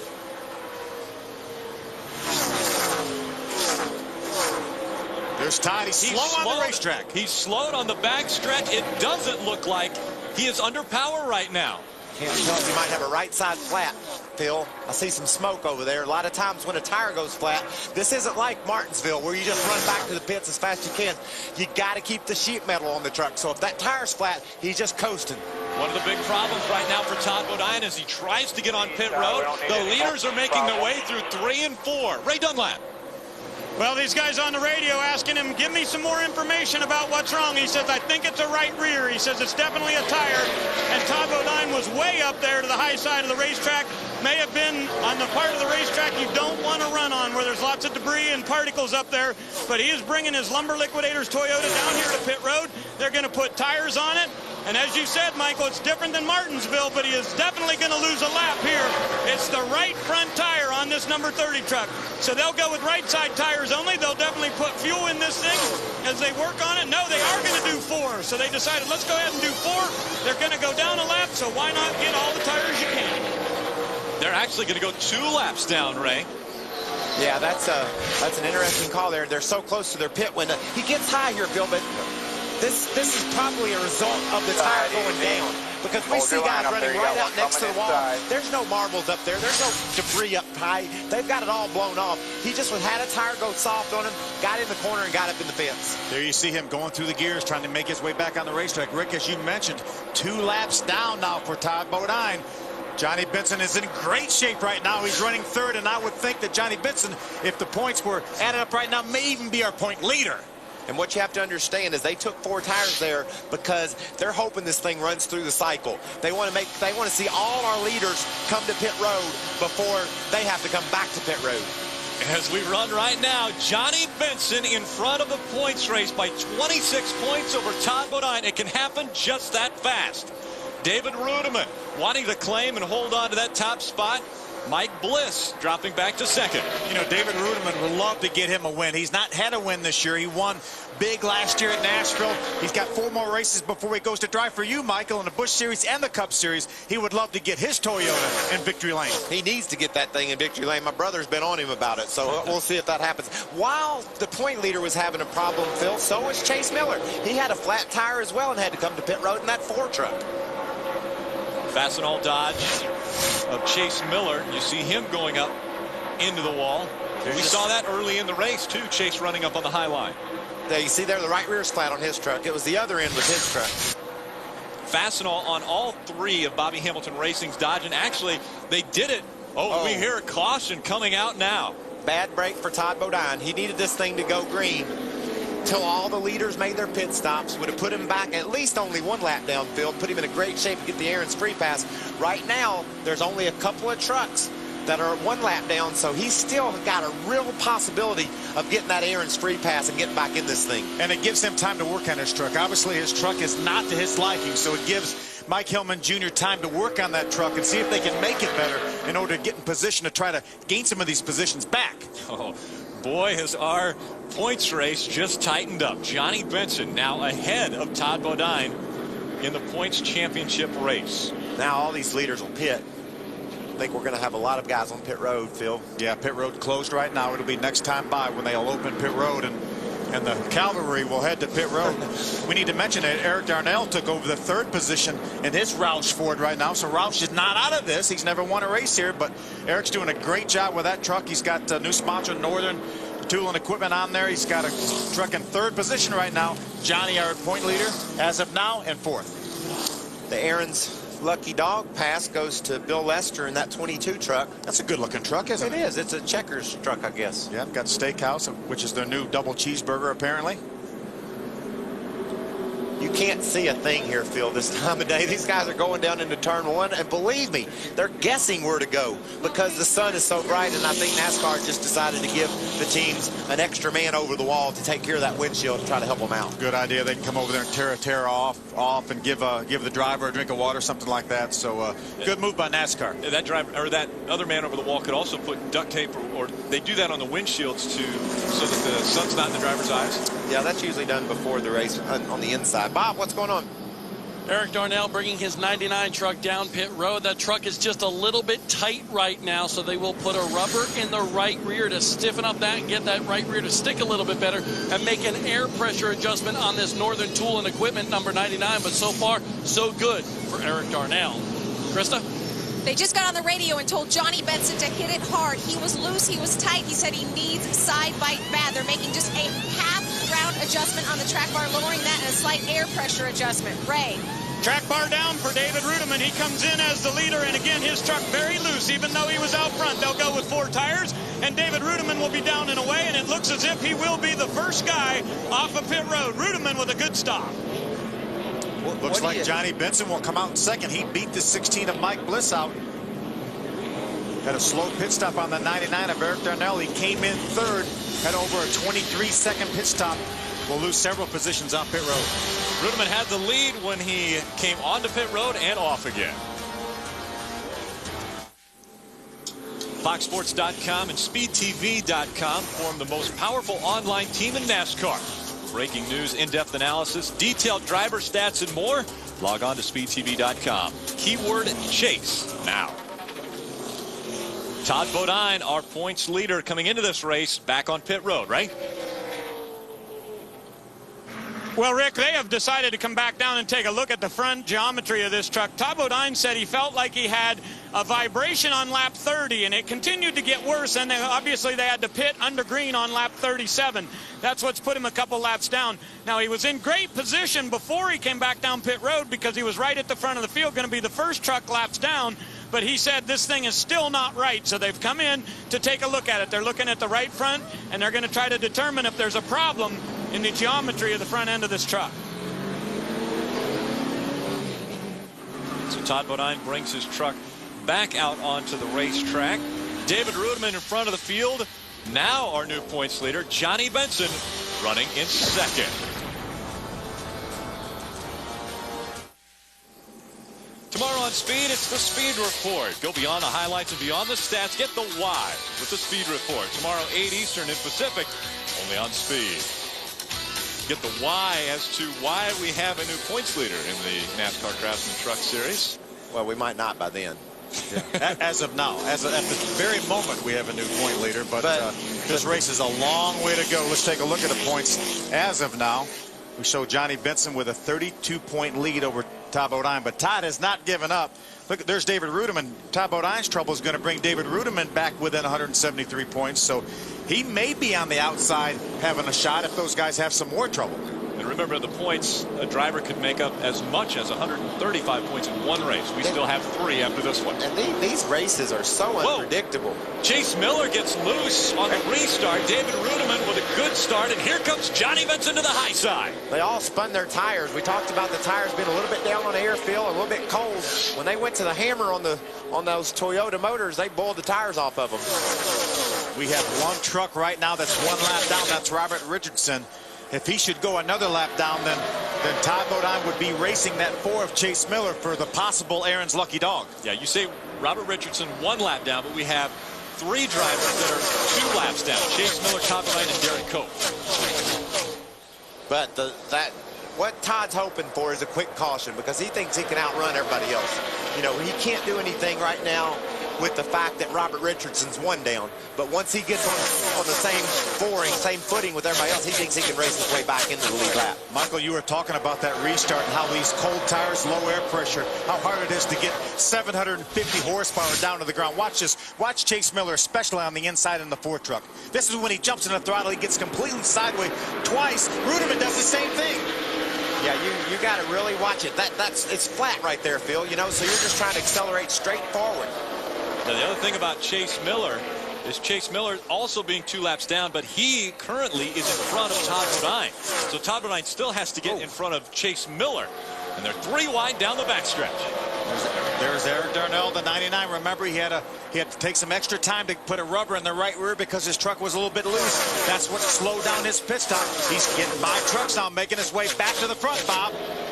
And Eric Darnell says that truck is much better with that right rear rubber in that machine right now. He loves this racetrack. He said he had a really good run here in the springtime. Qualified 3rd, finished in the top 10. Right now, that truck is coming to the front. I like what I'm seeing out of that truck, Phil. He took the time to lose the spots to work on it, and it's paying off. The thing's responding. And he had a pretty good truck before that. He was 3rd when the caution flag came out. So I'll tell you, that 4 truck of Chase Miller, he's also, as we mentioned, 2 laps down, just like Ty Bodine, and he's got a pretty fast truck, too. Well, Johnny Benson out in front of this field. Rick Allen, Phil Parsons, Michael Waltrip up in the booth. Ray Dunlap, Bob Dillner, and Chris Devoda down on pit road calling the action of the 22nd race of the NASCAR Craftsman Truck Series season. And it is heating up already. We've completed 51 laps. We're on the 52nd of 130 for this race. A couple Fords right there running together. There's the 99 of Eric Darnell. He's running 6th. There's Rick Crawford. And we got a battle for the lead. Look at Bliss on the inside. Bliss with a strong truck all day. Coming on the inside of Johnny Benson. Can he make the pass? Well, David Rudiman's hoping so because he's going to follow Bliss around this racetrack. Johnny's going to fight back on the outside. Bliss is going to give him plenty of room. They're still side by side. Bliss giving that Strutmasters.com Chevrolet a great ride. Man, Bliss was just wanting a couple of feet right there. He was begging for his spotter to say clear, and he never heard it. But now he makes the move in the center of the turn, clears Johnny Benson, and takes the lead. That time the left front balance of the number 16 actually below the white line, scraping on the ground as he made that pass through turns 3 and 4. Krista. Well, Rick, you were talking about a left front balance on the 16. I want to talk about the right front tire on the 23. This was the tire that came off Johnny Benson's truck on that last pit stop, the right front. Look at this, how Goodyear is all the way rubbed off. That is actually from when Mike Skinner nudged Johnny Benson a little bit, put him in the wall just a bit. You can see where it's worn off. But something a lot of the drivers are complaining about, no side bite. They're saying their tires are almost absorbing into the track, causing the front end of the truck to kind of bounce down into the track. So I guess maybe that's a question for Michael. Can you tell us a little bit about the setup of these trucks and what these drivers are going through right now? Well, they practiced this morning when it was real cool, Phil, and there was a lot of grip. When this race started, this track was absolutely as hot as it was going to be all day long because it's just been sitting in this bright sunshine all day. Now it's starting to come back to them. I think these drivers will start to report their trucks are getting tighter and tighter as we race toward the finish. And this racetrack has a tendency of tightening up as you run too. As you mentioned, we get more rubber down, the more rubber, the tighter this racetrack seems to get. We've got a great battle right there. That's a battle for second. David Rudiman, the 17, the 23 of Johnny Benson, and the 10 of Terry Cook, the Power Stroke diesel Ford. Well, and you also heard Rudiman earlier saying it was so loose he could hardly drive it. But as the track tightens up, it looks like Johnny's starting to get a little tight going up the hill. And David now, his truck is getting better better and better. He's able to hug that white line, keep it low. Johnny Benson's truck's pushing out of the groove up to the outside, and here comes Terry Cook looking to the inside. Terry Cook on the low side of the track trying to get by that 23 of Johnny Benson. What's he saying on the radio down there, Bob? That he loves this truck. In fact, this is the same truck that he won Kansas with. He qualified 18th, but Terry told me, you know what? This is so much better of a race truck, and that's what he's showing right now. That truck, he's one of the few guys out there, as you can see him battling with Eric Darnell, but Terry's one of the few guys that says it's pretty neutral, although he got a little bit loose when the 99 got up on his spoiler, but Terry Cook likes his race truck.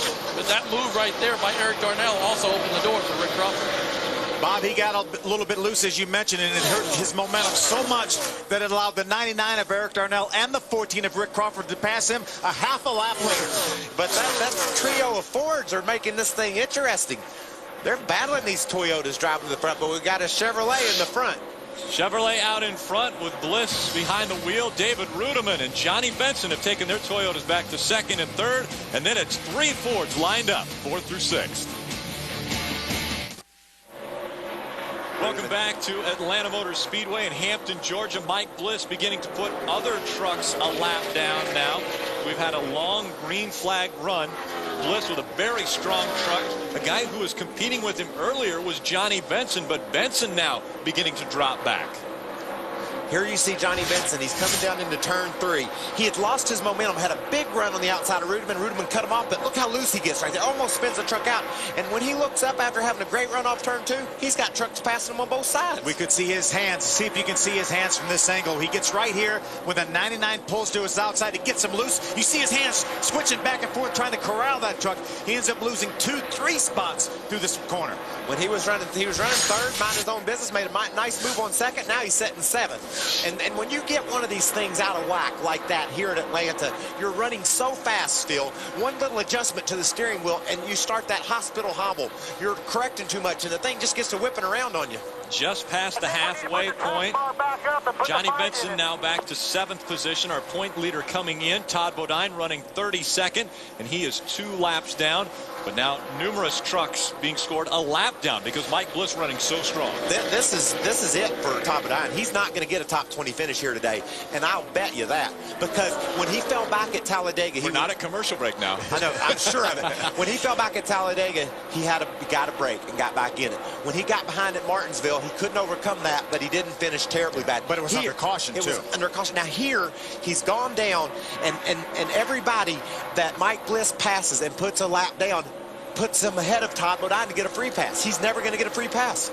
Ray Dunlap, what's going on with the 30 team? Well, you know, he came down pit road that last time, and they were looking at the right front. Now, of course, when one of those tires lets go, it's going to tear up some fender braces and some other things in there. And the crew chief kept telling Todd, it's just making noise up there because some of those things are flopping around. And Todd has come back on the radio numerous times and said, I'm trying to tell you guys, this thing is not right. I cannot drive it into the corner like I'd like to. So they're all concerned down here that they're not going to be able to get this thing to Todd's liking.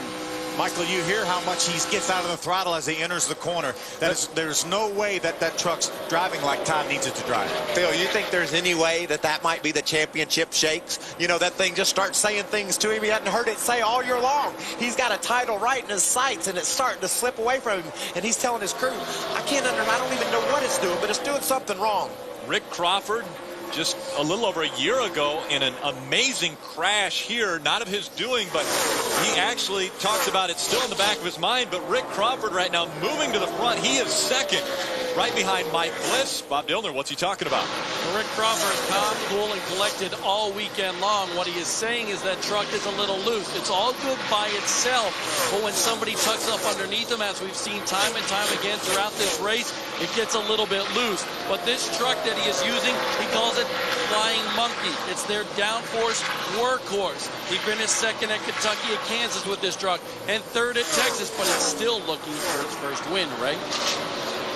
Bob, just an outstanding run today for the Strutmaster Chevrolet for Mike Bliss. And as I said earlier in the show, he's one of the only drivers that wasn't screaming loose at the beginning. He was actually a little bit aero tight. Now, Dave Fuges said no changes on the next pit stop when they come down pit road. but this team is a little bit concerned about the future. Last week at Martinsville, they found out from GM racing bosses that they will not have complete factory support next year in the Craftsman Truck Series. So Dave Fuge has been very busy meeting with different teams and drivers, talking about the options of what he does with Express Motorsports. Mike Bliss is an excellent driver. He'd like to keep him here, but the future is still very unsure for 16 team. There's a 60 truck right there of Jack Sprague. There's a 17 of David Ruderman. That's a battle for the 5th spot right there. It just swapped, Phil. Jack got around David. Looks like Ruderman's loose right now, as we talked earlier, with Bliss being so good, a little bit tight. These guys on pit road better start thinking about tightening their trucks up. Yeah, the sun's still hard on the racetrack down in turns 3 and 4, but we haven't talked a whole lot about the guy right there, the 08 of Chad McCumpy. Remember in our pre-run show, we sat down with Chad McCumpy and he told him what kind of struggles he's had trying to make it in the sport. Well, this cat right now is running 9th. Has a great run going. Finished 7th at Texas early this year. Doing a terrific job for Greenlight Racing. GPSstore.com. Chad McCumpy may have a career day here in Atlanta. Yeah, he's just lapping by Jeremy Mayfield. So I know Chad McCumpy's thinking, man, I'm on it today. And that's a battle. That 50 truck right in front of him, that's David Reagan. Already announced it's going to take over the 6th car from Mark Martin in the Next Tough Cup Series. He's got a great battle going right now with Chad McCumpy for the 8th spot. Mike Bliss about to put Damon Lusk a lap down. He's put over 10 trucks a lap down to this point, and he continues around Atlanta. 4th caution out at Atlanta, and it is because Chase Miller lost the right rear, and look at the damage as he got into the wall. Yeah, he shredded that right rear tire on that Fastenal Dodge. Had a great run going. It's the 2nd flat tire of the afternoon. And that's the 2nd time the right rear's gone flat. That might mean something's amiss in there. Something is amuck. Amuck. So he's already lost that right rear tire. And he's just saying, please don't hit anything, please. Watch this, Phil. Oh. Ooh, makes a little bit of contact with the inside wall, but got the truck down off the racetrack. Did a good job getting the truck there. Here it is, another view of him hitting the inside wall. And that doesn't have the softer wall on it, safer barrier. So that does a lot of damage. Right along with another Fastenal truck. Watch when you look up there and see that. Right now, Bobby Jr. doesn't know if he's going to stay low or go high, and that's just a real tense time. You see him going low, but you're thinking, should I go down there? And then, like they say in Days of Thunder, when I get there, he'll be gone? Or should I stay up? Yeah. Here comes Mike Bliss, our leader of this race, being followed by Rick Crawford on the pit road. Bob Dillner. Well, Rick Crawford running 2nd in his Flying Monkey truck right now. And Rick likes this truck so much, he said no changes. In fact, the only thing they need to do to this truck is rip the tear-off completely. It was halfway ripped off last time, but 4 tires and fuel for the 14 machine. Krista? A little bit of an obstacle for Johnny Benson as he came in because the number 4 of Chase Miller was sitting right before his stop. They're putting that track bar back where they had it. Johnny wants what he had before. Ray? 4 tires and fuel for Mike Bliss. No adjustments here, but they have a lug nut that they missed on the right rear. I'm not sure if the team sees it yet. Yes, they do notice. They've got to finish up on the left side, and now the crew member's got to go over and put a lug nut on the right rear. Oh, what a horrible break for the Strutmaster Chevrolet. Bliss was the leader, but he'll go out about 10th. Unbelievable. What a turn of events from Mike Bliss. Has such a dominant truck. He had over a 5-second lead when that caution came out. One lug nut, one 85-cent lug nut's going to cost him about 10 spots on the racetrack.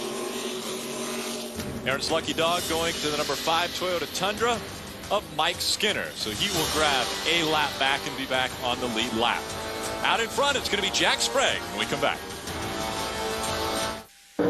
Coverage of the NASCAR Craftsman Truck Series on Speed is brought to you by Fastenal. Quality products and service from quality people. Expect it from Fastenal. And by Toyota. Choose any direction as long as it's forward. Toyota, moving forward. The 16 of Mike Bliss had such a big lead when the caution came out. He's currently being shown in the 9th spot. There he is, the strutmasters.com. Good opportunity for his first win of the season, but let's take a look at his pit stop. We talked about it. Watch the right rear now. There he is. Watch the official. The official counts the lug nuts. Both officials right there waving at the 16 truck to let him know to tighten this lug nut, put a lug nut back on before this truck leaves pit road. You can actually see the lug nut was still sitting on the wheel, but it wasn't on the actual post. Yeah, these lug nuts are glued onto the wheel. The stud actually will knock that lug nut off. The tire changer didn't see it when he came around there, but the officials were on the spot. And that's what you get at Atlanta. We had a guy, Mike Bliss, that was driving off and leaving everybody behind. Now he's 10th. Look at this pit summary right here. Michael Bliss comes in, the leader comes out 10th. Rick Crawford comes out 4th. Jack Sprague comes in 5th, goes out 1st. Great job. We'll be back with more green flag laps after this. Welcome back. Just underway as the trucks make their way down the backstretch into turn number 3. Jack Sprague fastest off of pit road out in front, but for how long? Here comes David Rudiman on the inside. David gets a good run through the center of the corner. His guys did a great job getting him out in second. He leads this lap. Let's see what happens when he gets down the road. Look at Rick Crawford on the inside. Crawford wanting to make it 3 wide, thinks better of it, drops back in behind David Rudiman. Rudiman's able to get that break, Phil. Did he get it? No, he didn't clear him yet. Side by side. Here comes Crawford again with a good run on the inside. Crawford with momentum. We've talked about it. It's key here at Atlanta. And now with the momentum on the high side, Jack Sprague trying to get back in front. Eric Darnell, the 99, trying to get to the outside of Rudiman. Going to be 2 by 2. What a great battle for the lead here in Atlanta. And you see that red truck up at the top of the screen. Mike Bliss we haven't heard the last of him, Phil. His truck was so good, he opened up about a 6-second lead. He's fighting his way back towards the front. 10 lead changes between 7 drivers. Rick Crawford led that lap at the start-finish line. Jack Sprague has put the Conway Freight number 60 Toyota Tundra back in front. Rick Crawford led that lap. He may be running 3rd, maybe 4th this time by. I think he's going to be lucky to be 4th, Phil. Bob Dillner, what's going on with the 14? Well, nothing's going on. He's just stuck a little bit right now. But I did speak to crew chief Cowboy Starlin, and he and Rick talked about staying on the bottom groove. And the reason why they want to stay on the bottom groove, they're good to go on fuel from here on out, but tires a little bit of a concern. They say if you're on the bottom groove where the rubber is, well, you know what? The tires don't wear out as much as if you're on the top like Jack Sprague is right there. So that's why Rick Crawford is sticking to the bottom feeder type deal, right? And Bob, Jack Sprague definitely knows about tire wear, and he says, I'm just saving my stuff right now. But he said, guys, the way the sun is right now, I'm not able to look up at the pylon and see what lap we're on. So as we get to the end of this race, you're going to have to let me know when it's time to go. Right now, I'm going to take it easy because, guys, right now, they're going to have the longest run of the day on this set of tires, and everybody's almost put all their tires on, so I don't think they'll be back to pit road. Wow, look at that. What a great racer. We have, what, about a dozen trucks right there racing within a second or two of the lead. 1 second. I just love that. And that's what NASCAR hopes the car of tomorrow brings, Phil. It's just like a truck. It's big and boxy, and hopefully it'll hold the cars together like it is these trucks. This is 20th place we're looking at, and they're 3 wide back there racing. Oh, Johnny Benson, our point contender. Johnny Benson gets sideways. The caution has come out. So our 5th caution of the day has come out, and that is great for Johnny Benson that the caution did come out. That was his crew chief, Rick Wren, trying to figure out what went wrong here. Johnny's right rear tire, I believe, is flat. Don't know if that caused his spin or maybe as a result of his spin. Let's see if we can take a look back at what happened to JB. You see him up on the high side of the racetrack. Get a drive shaft, guys. Uh-oh. Look, that is the drive shaft. That's the drive shaft. See it just flying out of the picture there. Wow. Talk about a horrible break for Johnny Benson. And Johnny Benson can't, he has no power. Got no drive change right now. He cannot get to pit road right now. Unbelievable. We thought Tom O'Dine was probably going to have the worst break possible. Right rear is down. Krista. Yeah, guys, the team down here just frantic. In fact, right before you guys mentioned the fact that Johnny Benson had trouble, Tommy Baldwin was up on the box with Rick Wren. I saw his hands go in the air, so I knew something was wrong with the 23 right before you guys mentioned it. Right now, the team's scrambling. They're looking at their leader, Rick Wren, to try to find out what to do. They're saying, get to the pit stall, get to the garage, get things ready to go. Right now, this is detrimental for Johnny Benson's hopes of winning his first Truck Series championship. Krista, it's unbelievable what went wrong here for Johnny Benson. It looked like he was going to come out of this race with at the very least within sight of Todd Bodine, our point leader. And now it looks like he's going to be probably lose points to Todd Bodine. You can see Johnny said, "Don't pick me up, push me in. All you got to do is push me in." I need a push is what he's saying. Get that guy behind me and push me onto pit road. But my guys, it's going to take a few laps to put that drive shaft in. If it didn't do any damage to the transmission or the rear end that the drive shaft is hooked to. So Johnny Benson's hopes that maybe a top 25, 30 place finish aren't going to happen. No. Check out the replay. You can see the drive shaft flying out of this Napa truck. Johnny's spinning right there. You're going to see that drive shaft come out, Michael, as you say. Comes right Freeze there. it right there. There's the drive shaft out of the 23 truck. On the racetrack. We got to get back to the garage.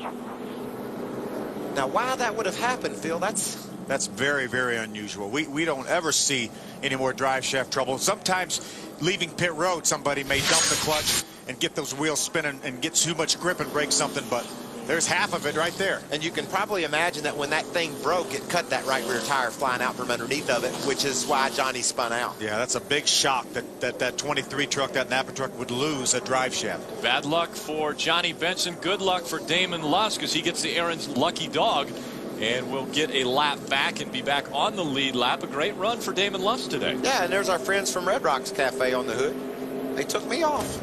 Out in front of the field, Jack Sprague. Leading this field around Atlanta Motor Speedway, David Rudiman in second. Crawford, Darnell, and Musgrave are your top five.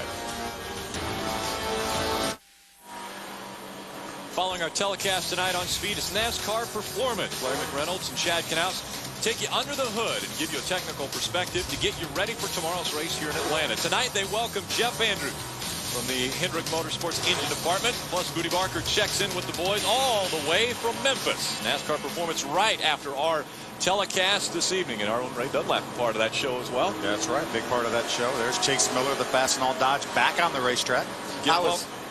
I was touched on it a minute ago about why NASCAR has so much hope for this car of tomorrow, making racing this entertaining. How much more fun could it be than what you have here? The front of these trucks look just like the car of tomorrow with the splitter and the way they aerodynamically. Somebody's smoking there. A lot of smoke. The way they aerodynamically go through the air with a lot of drag. So everybody should be really optimistic and looking forward to this car tomorrow, not only because of the competition. The main reason, it's a safer race car. About to get back underway with the EasyCare Vehicle Service Contracts 200 presented on Speed by Lumber Liquidators. Out in front of the field, Jack Sprague will bring them to the green flag. 93 laps complete. We're on lap 94. That Lumber Liquidators, that's kind of hard to say.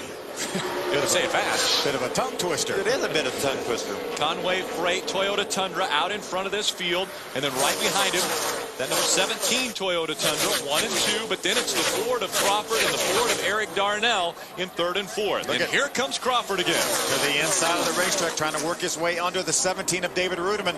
Look at Eric Darnell. He's going to take advantage. Crawford left the outside open. Here comes Darnell. And the reason why Crawford was able to make that big run down to the inside on the back straightaway, Phil, was just drafting. That big truck in front of him broke the air. He dove to the bottom. Couldn't complete the pass, though. Crawford staying on the low side of the racetrack. Ted Musgrave making the pass from Team ASC Toyota Tundra. So Musgrave moving up toward the front. He makes it to fourth, but it's Eric Darnell, the rookie, now on the move, trying to get by the 17 of David Rudiman. He stuck that thing to the bottom, used that draft to get alongside Rudiman. It looks like he's got a shot at finishing this pass. If I'm Rudiman, though, I'm a little bit nervous. This is a rookie. This kid hadn't done this a whole lot. Let's hope he can hang on to that truck. Let's give him some extra room when we get down here in the corner. Let's don't go. Who's problem right there? That's the 59 of Chad Chaffin in that Goodwill number 59. It's Toyota Tundra this week, and a lot of damage to the right side of that truck. Yeah, it looks like he may have lost the right front tire as he came off at turn number 4 and made some hard contact with his Toyota. That's a good-looking truck, too, that Goodwill Industries on there. Take one more look at this. This is coming out of turn number 4. Watch him. He's right in the middle of the racetrack. And he gets turned. He gets hooked right there by the 21 of Bobby East, and that's what puts him in the wall. And then that cuts down his right front tire. Yeah, it looked like the 21 had position on the 59. Didn't really realize the 59 was going to come up, and right there, contact. 3 and 4 wide, just in front of Chad Chaffin. He was trying to move up the racetrack. Bobby East was there. Tough break for Jim Harris's Dodge. Toyota is now Check this out. Coming out of the garage, under power again, Johnny Benson onto the racetrack. And Johnny right now is being shown 7 laps down, Krista. Well, I know it's hard to talk about good news with this team right now, but like you guys had mentioned, the fact that Todd Bodine had trouble too, I guess that's good news. And the fact that they made that change extremely quickly, less than probably about 3 minutes and 30 seconds. Johnny Benson was able to take the truck down off the jack and roll out. They said on the radio, you're good on tires, you're good on fuel. Tell them to look out. Here we come. Well, they're going to have to run really, really fast because they're 7 laps down. But they're being scored in 32nd. Todd Bodine, he's being scored in 29. Aaron's lucky dog, Brenda Gaughan. Today's Fast and All flashback takes us back to last year. Ron Hornaday piloting the number 6 GM Goodwrench truck battled side by side and nose to tail with Nextel Cup star Bobby Labonte as they came to the line. It was Ron edging out Bobby Labonte by just 8/1000ths of a second for the win. One of the most exciting finishes in the NASCAR Craftsman Truck Series history. And Ron Hornaday's 27th career win. That's today's Fast and All flashback. Bobby Hamilton Jr. carrying one of the cameras in that Fast and All Dodge. Man, that was a fun race to watch last year. We didn't see Ron Hornaday pulling that move off. I mean, he stuck it on the bottom and made it work. Remember, he got completely sideways coming off turn 4. Never lifted. And never lifted it and actually gained ground completely sideways. Maybe that's going to happen in a little while, Phil. Certainly the stage is getting set. A lot of good trucks right up there in the front battling for the lead. You see Todd Bodine right there on the inside looking to get one of those laps back via outrunning the leader to put him in a position to maybe get a free pass later, Phil. That's right. If he could race his way to one of these laps back, then he would get position. But he's got some great trucks up there that have been fast this entire race, led by Jack Sprague, and they're 3 wide behind him. Eric Darnell goes to the outside of the 17 of David Rudiman, takes second away, and now he will get to the back bumper of the number 60 of Jack Sprague and battle him for the lead of this race. We just haven't seen Todd have the speed to get around the leaders yet, Phil, but maybe they've worked on that thing and gotten better. I know he's breathing a huge sigh of relief right now. Look at Eric Darnell to the bottom. Eric Darnell trying to take the top spot away from Sprague as they go across the start-finish line. Sprague will drop to second. Darnell out in front by 2/1000ths of a second as they went by the start-finish line. For a moment. Now Eric Darnell's going to fight back on the inside as the 60 of Jack Sprague. Look at Rudiman. Is he going to go through the middle? Thought about it. He thought about it. Just 30 laps of racing to go. We've completed 100 laps. Look at that. That's the top 5. It looks like a restrictor plate race. How about Bobby Hamilton Jr. being scored in 5th right now? What a great run for that Fast and All Dodge. And don't forget Mike Bliss. So strong early on. He's made his way back to the 7th spot, and he's in this clump right here. Bob Dillner, what's going on with Musgrave? Well, let's talk about another guy that has come to the front once again, and that is Ted Musgrave. Whoa! Jack Sprague into the wall as they came off the corner. Bobby Hamilton Jr. drove by him on the outside. It got Sprague loose. I thought he was going to lose that truck for sure. Got completely sideways, made a little bit of contact. Bobby Jr. said, I used to see my dad do this. I'm going to give it a whirl around the top. And he had the lead. If they don't make contact, he comes back around here with the lead. Jack Sprague was leading before getting into the wall. Now out in front of the field, it's David Rudiman. But for how long? Here comes Ted Musgrave on the bottom of the track. Look at Ted Musgrave, not quite able to clear him. Bob, what's going on down there? Well, here's the deal with Ted Musgrave. Try to get this in quick. Ted Musgrave was really loose early on. They tightened up that racetrack. He had fallen out of the top 10, and now he's worked his way back to the front. He said this is the best the truck has been all day long. He thinks he's got a shot at the win here, and he's proven it by challenging David Rudiman here for the lead. Another truck jumping into this mix is that Fast and All Dodge. We're riding along with Bobby Hamilton Jr. He goes to the high side, and that is very much like his father has done many times here. We really expected Bobby Jr. to do this a lot this year. It hasn't really happened. He's having his best race of the season, Krista. And the team knows it. This is a huge morale booster for this group. They're up on the wall cheering every time he goes by. Fist pumps in the air. Bobby Jr. said coming into this race, Atlanta is one of his favorite tracks. Of course, his dad won that race here at this track. And Bobby Hamilton Jr. is so excited. Why? Because he just led a lap in Atlanta. I love my brother but I would love to see Bobby Hamilton Jr. beat my brother's truck today. This would be a great story if we could get Bobby Hamilton Jr. to bring that thing home. That Fastenal Dodge running on the high side of the racetrack. Then it's the Toyota Tundra of David Rudeman on the bottom of the racetrack. Rudeman almost makes it. Yep, Rudeman's going to take over the top spot again. There have been 14, now 15 lead changes between 9 different drivers today. David Rudeman being scored back in front, but again, side by side as they go down the backstretch. Bobby Jr. is going to be able to get in front. Now, Bobby Jr. has made his way to the front. Look at Mike Blisser. He's back in this race. He's running 6th right now. He takes over 6 from Musgrave, or tries to take over 6 from Musgrave. And then those people in the front better know when Bliss gets there, he's going to be hard to handle. He's been very fast. He's got some clean racetrack right now, but we started talking about Bobby Jr. now. He didn't just take it easy getting his way to the front. He's had some really close moments and made some great moves in that Fastenal Dodge as David Rudeman tries to get back beside him to go back for the lead. Bobby Hamilton Jr. back out in front of the field. David Rudeman second. Eric Darnell in third. But for how long in Atlanta? It's only a half a mile. Bobby Jr. takes it to the bottom of the racetrack that time, Phil, and pulls out the lead. That's what you like to see with a guy with a truck that can pass him on the outside, but then stick it on the bottom when he has to, because you're liable to pass someone on the inside one lap and be on the outside the next. We were talking about Bobby Jr. Watch this now. Watch Bobby Jr. split the 30 of Tom Bodine and the 14 of Rick Crawford. Right between them, Rick starts coming up the racetrack. Bobby just barely has room to get by there. That's when he was marching towards the front. Now watch him on the outside of Jack Sprague. Jack is big. Hey, where'd he come from? I'm going to get loose. And he did. Into the wall, Jack Sprague drops back.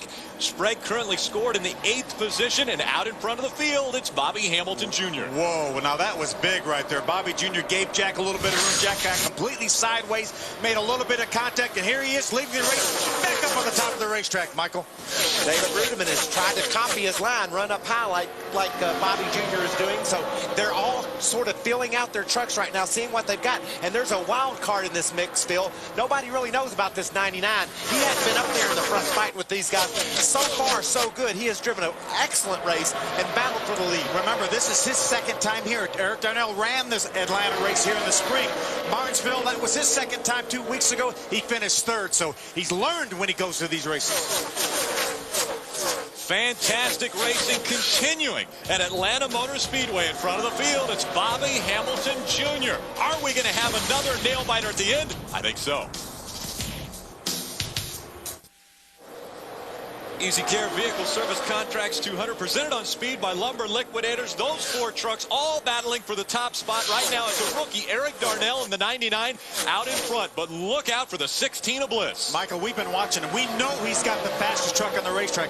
If he can clear Bobby Jr. here and go chase down Eric Darnell, if he could ever get the lead, we think he's going to drive away. But he's got to get there first. He's got the 2nd. We haven't seen Darnell with this position yet, though. But Bliss has just been really impressive coming up through the field.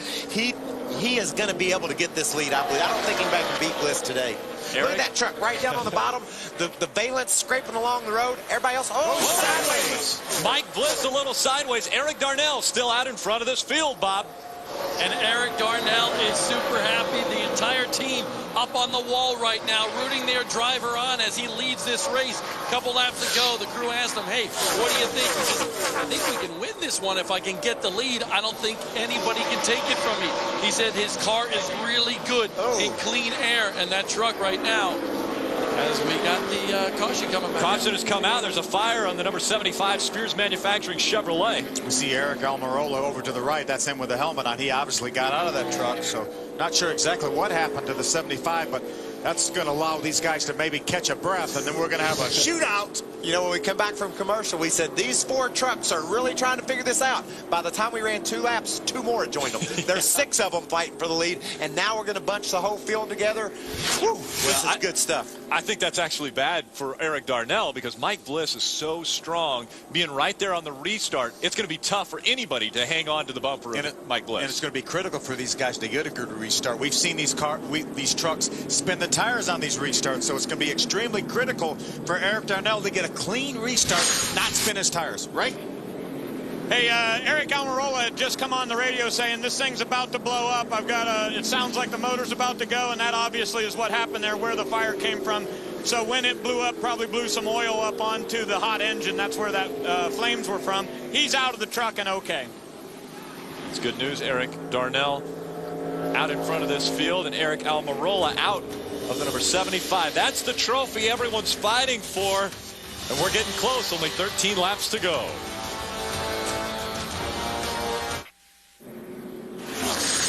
The NASCAR Craftsman Truck Series on Speed is presented by Lumber Liquidators. 1-800-FLOORING, hardwood flooring for less.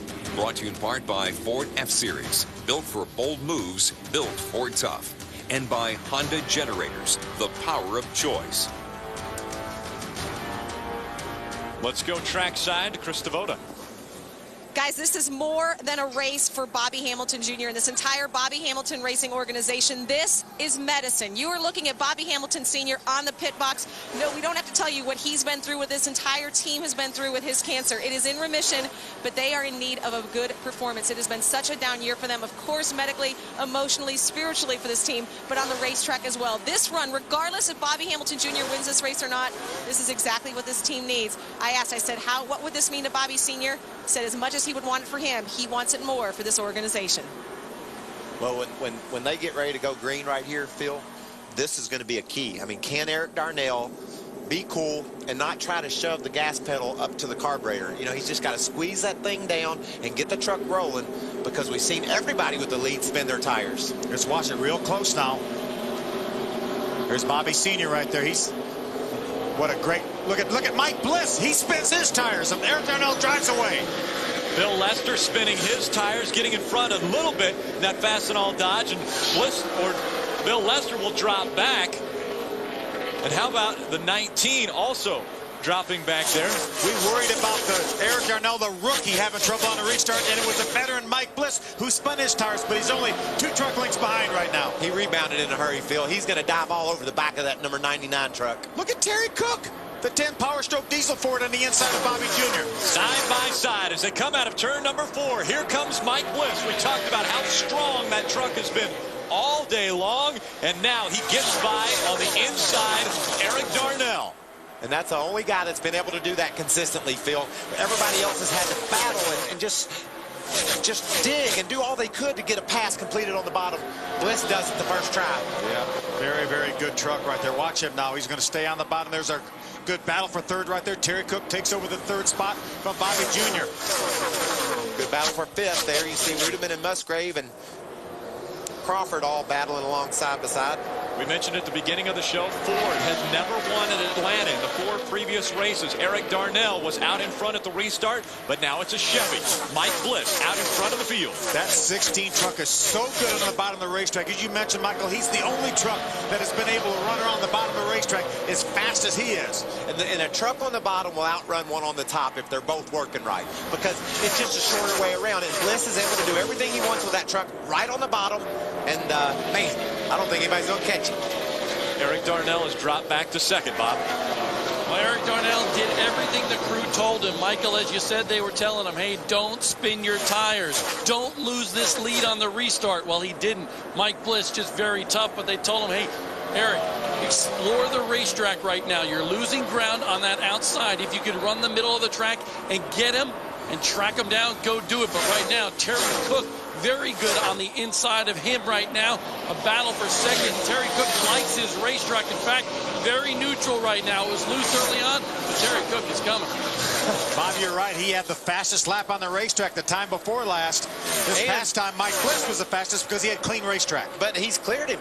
Now we're going to go see if Terry Cook can take that Ford up there and have an old-fashioned Ford versus Chevy battle here in Atlanta. He's got 6 laps to try to catch that 16 truck. He's running the same groove as Mike Bliss right on the bottom of the racetrack. 6 laps to go and about 0.8 of a second separating 1 and 2, Ray Dunlap. And Rick, just want to add, one of the most nervous guys down here in the pit area was Chris Pettit. He changes the rear tires on this Strutmaster Chevrolet, and you see a bit of smile on his face right now. He's very happy about Mike Bliss getting back to the lead. He was nervous. He may have cost one for this team, but Bliss back to the front, and they believe he's strong enough to stay there. He has shown that he's strong enough to stay there. Meanwhile, a terrific battle back there. You see Rick Crawford on the inside, the 17 of David Ruderman on the outside. That's a battle for 4th. Side by side. Across the start-finish line, Crawford and Ruderman. And tell Chris Pettit not to smile too much. 1/10 of a second is how much that Terry Cook was able to chop off that lead the last time by. So it's not over yet, Bill. Bob Dillner, what's going on with Crawford? Well, his chances at winning are all but shot right now. Rick Crawford, you can see that truck wiggling as he tries to get around David Ruderman. Just plain old loose for Rick Crawford. Meanwhile, a great run for David Reagan in the 50 truck. Oh, problems with the 9. Ted Musgrave gets into the wall. Right front tire again, Phil. Doesn't look like it's going to bring a caution out, though. He's on pit road. He didn't quite get in the wall. He just got up high with a flat right front. Yeah, what a horrible break for Ted Musgrave, who was running well up into the top 10. This is going to just ruin his day. David Ruderman, 4th. Eric Darnell, 3rd. Terry Cook, 2nd. This right here, a battle for that 4th position. Rick Crawford just behind the 17 of David Ruderman. Terry Cook continues to run the fastest laps on the racetrack. He gained 4/10 of a second this last time. There's his lead right there. Under 2 laps of racing to go. Mike Bliss, Terry Cook. Cook is reeling in Mike Bliss. And when you're running second like Cook is, you can adjust your line. He's a sit and duck out there. We see the drag that these trucks put off, the way trucks are able to pull up on one another. And here comes Terry Cook pulling up on him. White flag this time by. When they come across the start-finish line, 1.54 miles to go. Mike Bliss in front of Terry Cook. Terry Cook's going to have one shot at him. He should be able to catch him maybe when they enter turn number 3. You got a wide racetrack. He doesn't have to run the same line as Mike Bliss. Trying to take the momentum through 1 and 2. Out onto the backstretch they go, and here comes Terry Cook, right on the back bumper of Mike Bliss. Where's he going? Where's he going, Michael? Bliss to the bottom. He's been good there all day. Terry decides to go just a little bit high. But that Bliss truck is so strong on the bottom. A big lead for Mike Bliss as they come out of turn number 4 and win number 13 for Bliss in Atlanta. A big lead for Bliss in Atlanta. 2 truck leads. We've never seen that before at the end of a race. Wow, what a finish. Mike Bliss able to hold off Terry Cook as he charged at the end of the race. Terry Cook with a great finish. Eric Darnell coming home in 3rd. Wow, I love the job that Eric Darnell did today, too. A rookie, new guy on the block. He ran up front with the leaders all day long, never made a mistake, finished in the 3rd spot. What a big boost in the arm for Dave Fuge, the Express Motorsports number 16 team. Strutmasters.com comes on board a week ago, still looking for a major sponsor, but this time they're going to take it to victory lane. Who have you caught up with, Ray? Well, I've got Dave Fuge, the owner of this team, and I'll tell you what, whenever you had that lead, you come in here for that pit stop, you had the lug nut hung up, I looked at your face and I thought, boy, it must be all over. How in the world did you win this race? We've had a lot of practice here messing up, so I guess we just kind of took it in stride. We knew we had a good truck, so we've had a good truck all year a lot of times, and things just haven't fallen our way. I mean, when we won championships, everything went right, and this year hasn't been that way, so I think everything went right tonight. We did it the right way. I think we had a good truck, the best truck probably, so I just hope we come up with a sponsor for next year. Chevrolet pulled out. We don't have a sponsor from a manufacturer, so hopefully somebody will pick us up. We can race next year, too. Okay, good luck to you. That is Dave Fuge, a winner once again. They win here at Atlanta. You know, Dave was talking about this problem on pit road. There's the lug nut sitting right there on the wheel. I mean, it's sitting right on the wheel. You can see it. And the officials are pointing that out. Bill, I think it's interesting. This weekend, Mike Bliss is running the Cup race. And also, Terry Cook got a lot of time in the Cup car here, Kenny Wallace's car. I wonder if that extra track time led to those guys being as good as they were this weekend. Well, it sure couldn't hurt, Michael. We see so much success from the guys running the Busch Series on Saturday. It had to help.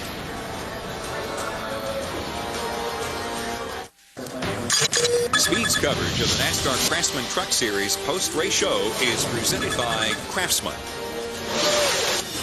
Career win number 12 for Mike Bliss was 4 years ago at South Boston, driving for the IWX team. That championship season in 2002, Mike Bliss found victory lane. That was the last time. And again, 4 years ago for Bliss. Well, he's back in victory lane, and he's with Ray Dunlap. Ready? And here he comes out of this Strutmaster Chevrolet. Mike Bliss will climb out. He was dominant in the middle stages of this race. A little bit of a problem on pit road, but they overcame it with a really good truck and a great drive. Normally, Mike Bliss jumps on the back and does a little ditty, a little dance there, but I guess you're a little too old for that, right? Yeah, that was a few years ago, Ray. Well, welcome back to victory lane. It's been a while. I knew our Chevy Silverado was fast today in practice, but you know, you just don't know once you get in a bunch of trucks how fast it is. But it was really good on the bottom of the track. And I seen at the end somebody coming on the outside, and I didn't want to move to the outside. The bottom was slicking up, but I knew I could hold him off. This thing was strong. I can't say enough about Mark Smith. Our motors ran excellent today.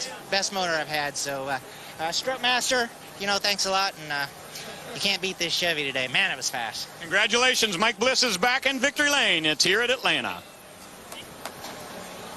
Terry Cook here in Atlanta, a second-place finish. I heard you come over the radio and say another lap or two. That's all I needed. Well, you know, you always say another lap or two, but we ran Mike down and got to him and just tried to make a run getting into turn 3 there and lost the front end just a little bit. But I think had I been able to possibly work the high line on him in turn 1 and 2, I think we could have got up alongside him. I can't guarantee you to pass him, but I guarantee you the Ford Power Stroke Diesel International truck will at least give him a run for his money. Wild race, jockeying for position all over the place. Just couldn't get up there soon enough, Terry? Well, the truck was really good on the long runs, and short runs were hurting us there. We kept having those cautions right at the end of the race, and I needed to get into a long run. We made some adjustments, track bar and tire pressure stuff, and it wasn't working for the short run, but I knew it would for the long run. So once we went green there for more than 2 laps at a time, I felt we were going to be all right and worked our way through traffic. And at the end of the race, we could run up top, we could run on the bottom, pretty much run where we wanted.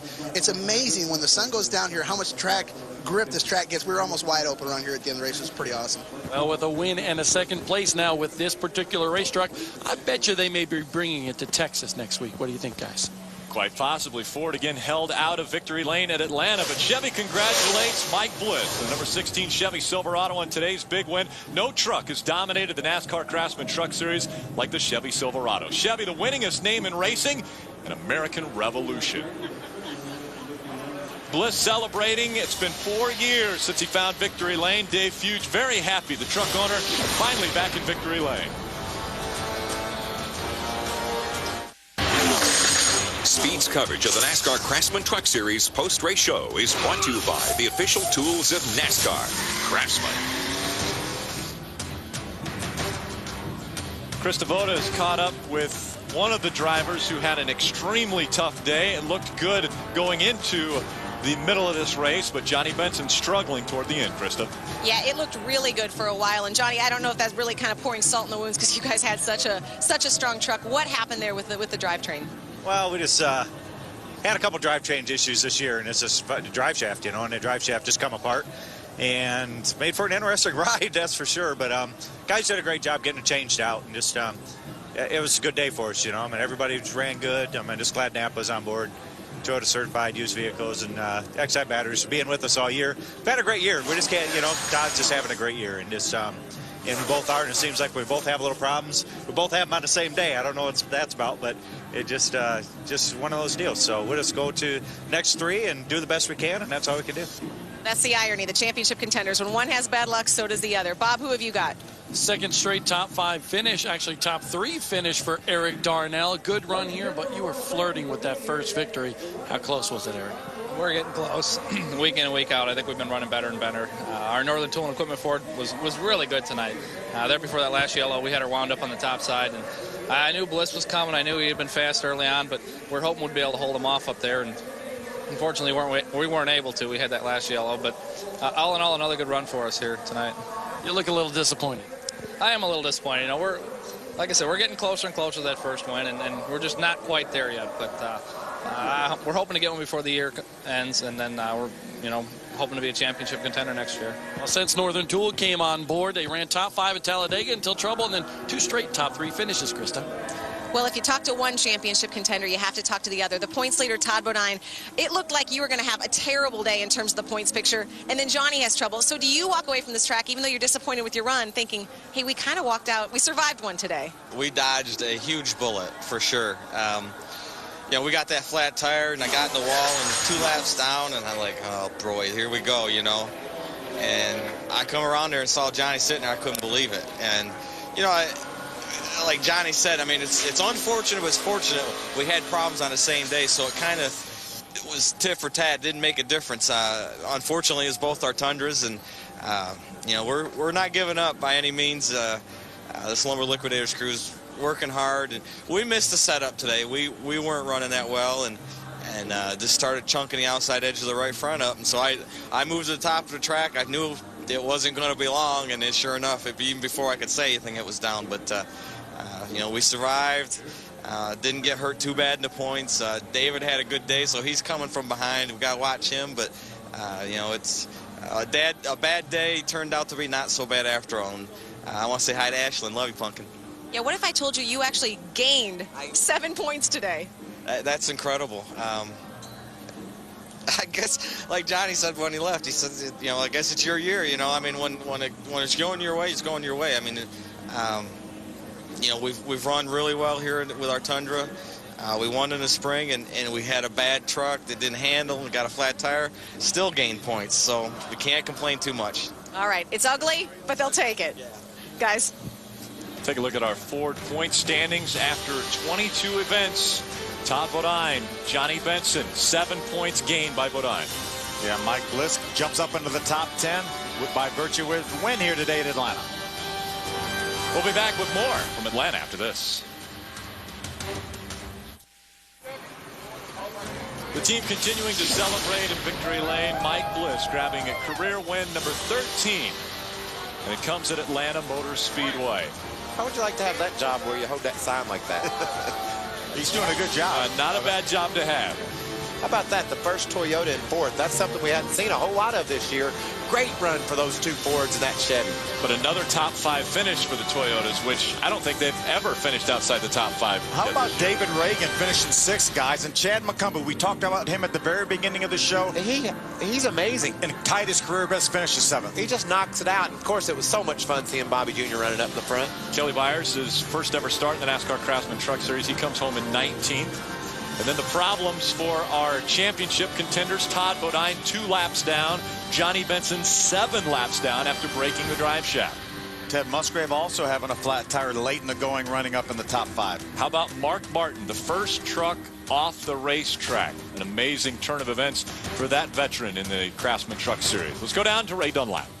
Well, great day for David Rudiman, and I'll tell you what, you had a little bit of everything today. Crazy loose, then you got to the front, then you got past, then you went back to the front. Lots of 3-wide racing, all kinds of stuff today. Yeah, it was pretty exciting, but we're finally back to, I think, the way the team is capable of running. We've kind of fallen some hard times there, and guys, great pit stops on pit road. The truck was loose, and then we maybe over-adjusted right there at the end, but Jason Overstreet made some great calls on the pit box. Toyota horsepower TRD, those guys did a phenomenal job, and I mean, it feels good to be back where we're kind of supposed to be, running for the lead, and gained a little points today, too, so that helped. And a couple more races to finish out the year. David Rudiman with a top 5 run today here at Atlanta. Bob? Well, Rick Crawford was weebling and wobbling at the end of the race, but he never fell down and wound up with a top 5. You had a handful at the end. That Ford F-150 was making some bold moves, wasn't it? Had a good run. Kevin Starlin, all the guys on the Circle Bar Truck Corral race team. Roush Yates engines under the hood. We started 19th, which was a little disappointment for us because I knew we had a good race truck. She marched onto the front and led a lap and run in the top 5. So a great run tonight for us. Had a shot at the win here today, but Rick Crawford winds up with his 5th top 5 of the year. Our next race, Texas Motor Speedway, and they say everything is bigger in Texas. If it's a bigger finish than Atlanta, we are definitely in for a great one. That's November 3rd, Friday. Again, an evening race. Todd's won the last 2 races there, but man, I hadn't seen them miss the setup quite like they did here today in a while. So, you know, we talked about it earlier. They're kind of limping home. They got a huge break today when Johnny Benson's drive shaft broke. Maybe that'll be the boost they need to finish this deal out. They could have lost their entire point lead. They could have left here second in the points, but they got a great big huge break when Johnny lost his drive shaft. But hey, we've got 3 races to go here. Texas, a racetrack very much like this one. High speed, virtually a wide open racetrack. Multi-groove now that it's seasoned in a little bit, so we should see more of the same. Great tracks that we're closing with. Texas, Phoenix, and then going down to Homestead with all the craziness that goes on down there with that new banking. So I think we're going to finish this year. This has been the best fun I've ever had doing these truck races. Every week, they figure out some way to make it better than it was the week before. Very amazing. 11th different winner. Mike Bliss coming home your winner in Atlanta. Again, we're moving on to race 23, which will be at Texas. And our championship still definitely in the balance. Todd Bodine has not wrapped anything up with Johnny Benson in second. If you had told me they were just racing for that trophy right there, the way they were driving out there, I told you it's crazy. But that's all they wanted. They wanted to get to that trophy. Yeah, this race probably paid around $50,000 to win, but that trophy is going to be way more important to those guys than the money. Yeah, they're going to spend that money. It's already spent. Yeah, it's gone. But that trophy, man, you'll have it forever. A lot of wrecking taking place, but the man with the strongest truck ended up winning today. It was Mike Bliss. Happy Halloween, everyone. And remember, daylight savings tonight. And the clock's back an hour. This copyrighted telecast may not be reproduced, retransmitted, or used in any form without the authorized written consent of NASCAR Broadcasting. NASCAR would like to thank all of our loyal fans for your continued support, and we hope you enjoyed today's broadcast.